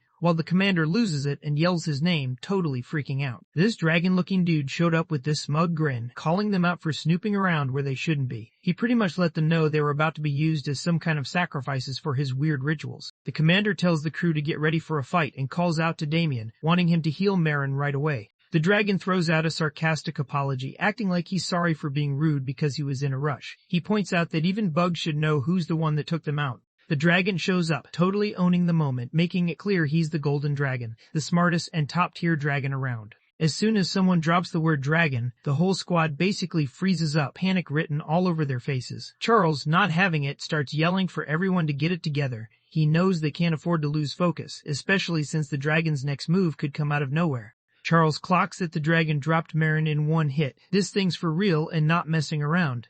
Knowing he's outmatched, Charles goes for a spell to mess with the dragon's vision, hoping it'll buy them a shot to get out of there. Right as he's about to finish casting, the dragon moves fast and drives its claw straight through Charles's chest. The dragon just sits there, making fun of how a human tried to use magic against him. Olivia, the archer, totally lost it and let out a yell at the dragon, calling him a monster. Without wasting any time, she fired an arrow straight at him. The dragon just snatched the arrow out of the air like it was nothing, snapped it clean in his hand, and then, with zero hesitation, drove his claws straight through Olivia. Olivia drops to the ground, blood everywhere. The commander just stands there, frozen, totally lost about what's going on. She can't see or hear a thing because everything happened way too fast. The dragon towers over the bodies of her teammates, and the commander just freezes up, totally lost on what to do, facing something that pretty much means game over. She sees Charles and Olivia barely hanging on. Right away, she remembers Damien's wide-range healing magic could actually save them all if he pulls it off. As Damien starts working on the spell, the commander realizes she's got to stall. She steps up, ready to distract the dragon and keep it busy for a bit. The commander totally loses it, yelling about why there's a dragon in a place like this and trying to figure out what the dragon even wants. The dragon's eyes light up, wild and intense, showing he's only after one thing, bringing the Demon King back to life. The dragon starts sharing his story. He says he's the Golden Dragon, known for being super wise, and that one day he got this big revelation. He suddenly goes off, saying the only way to fix everything is to wipe out all humans, like it's the only plan that makes sense to him. He remembered that someone else figured this out before he did and spent his whole life going up against humans. That guy is known as Lord Demon King. The dragon says he was setting up some old school rituals to bring him back and help him get payback, just like he wanted. He's not even trying to hide it. He straight up caught feelings for that strong guy, even though it's kinda wild. Now he keeps thinking about being by his side, hoping he can be his queen when the guy comes back. The dragon just straight up reveals she's the golden dragon who caught feelings for the Demon King, and she goes by Salvatore, the dragon who's totally obsessed with love and a little bit wild with it. She throws her hands up toward the sky, totally hyped, and the commander just stands there staring like he can't believe what he's seeing. Damien catches on that the dragon's getting distracted because she won't stop going off, and now the healing spell's just about set. Damien gets ready to pull off the magic move and get everyone out. But out of nowhere, a magic blast hits him right in the chest, dropping him hard. Damien hits the ground hard, blood dripping from his mouth. The dragon just stands there roasting him in her head like she can't believe he actually thought he could pull off something that obvious without her catching on. The commander loses it, yelling out Damien's name and charging straight at the dragon, moving fast and not holding anything back. The dragon just lifts one finger, and suddenly this insane burst of energy slams into the commander, taking him out instantly. The dragon just loses it, calling them bugs and saying they're all done for. He even talks about ripping them apart and using their bodies for his weird experiments. Marin's stuck on the ground, totally powerless against this monster. Marin clocks pretty fast that going head-to-head with this monster is a no-go. If they keep pushing like this, they're basically signing up for a wipeout. Even while things looked bleak, something clicked in his head. He suddenly remembered he still had that arachnophobia skill book. Maybe if he used this skill, it could open up a shot for them to get out alive. Marin goes for it, and suddenly his eyes light up with this scary red glow behind his helmet. The system kicks in and lets everyone know his passive absorption just activated. Out of nowhere, the bad status just disappears. But what happens next totally catches Marin off guard. He just stands there, frozen, trying to figure out what just went down with his body. Marin tilts his head up, staring at the moon with his heart racing. He can't shake off the nerves, trying to figure out what's going on and what he's turning into. Marin spots his friends lying on the ground, and his chest tightens as he tries to process what really went down. The scene in front of him hits hard, and he just stands there, trying to wrap his head around how things got this bad.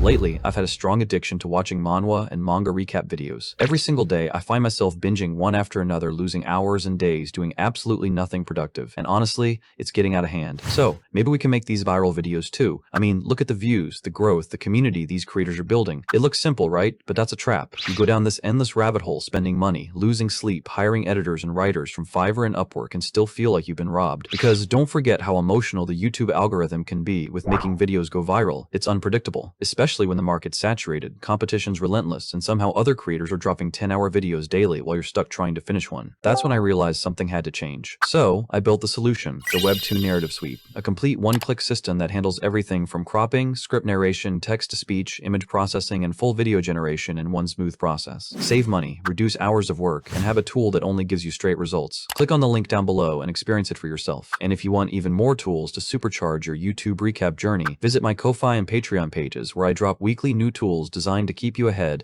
as AI continues to steal our jobs. So tap in now before you get left behind.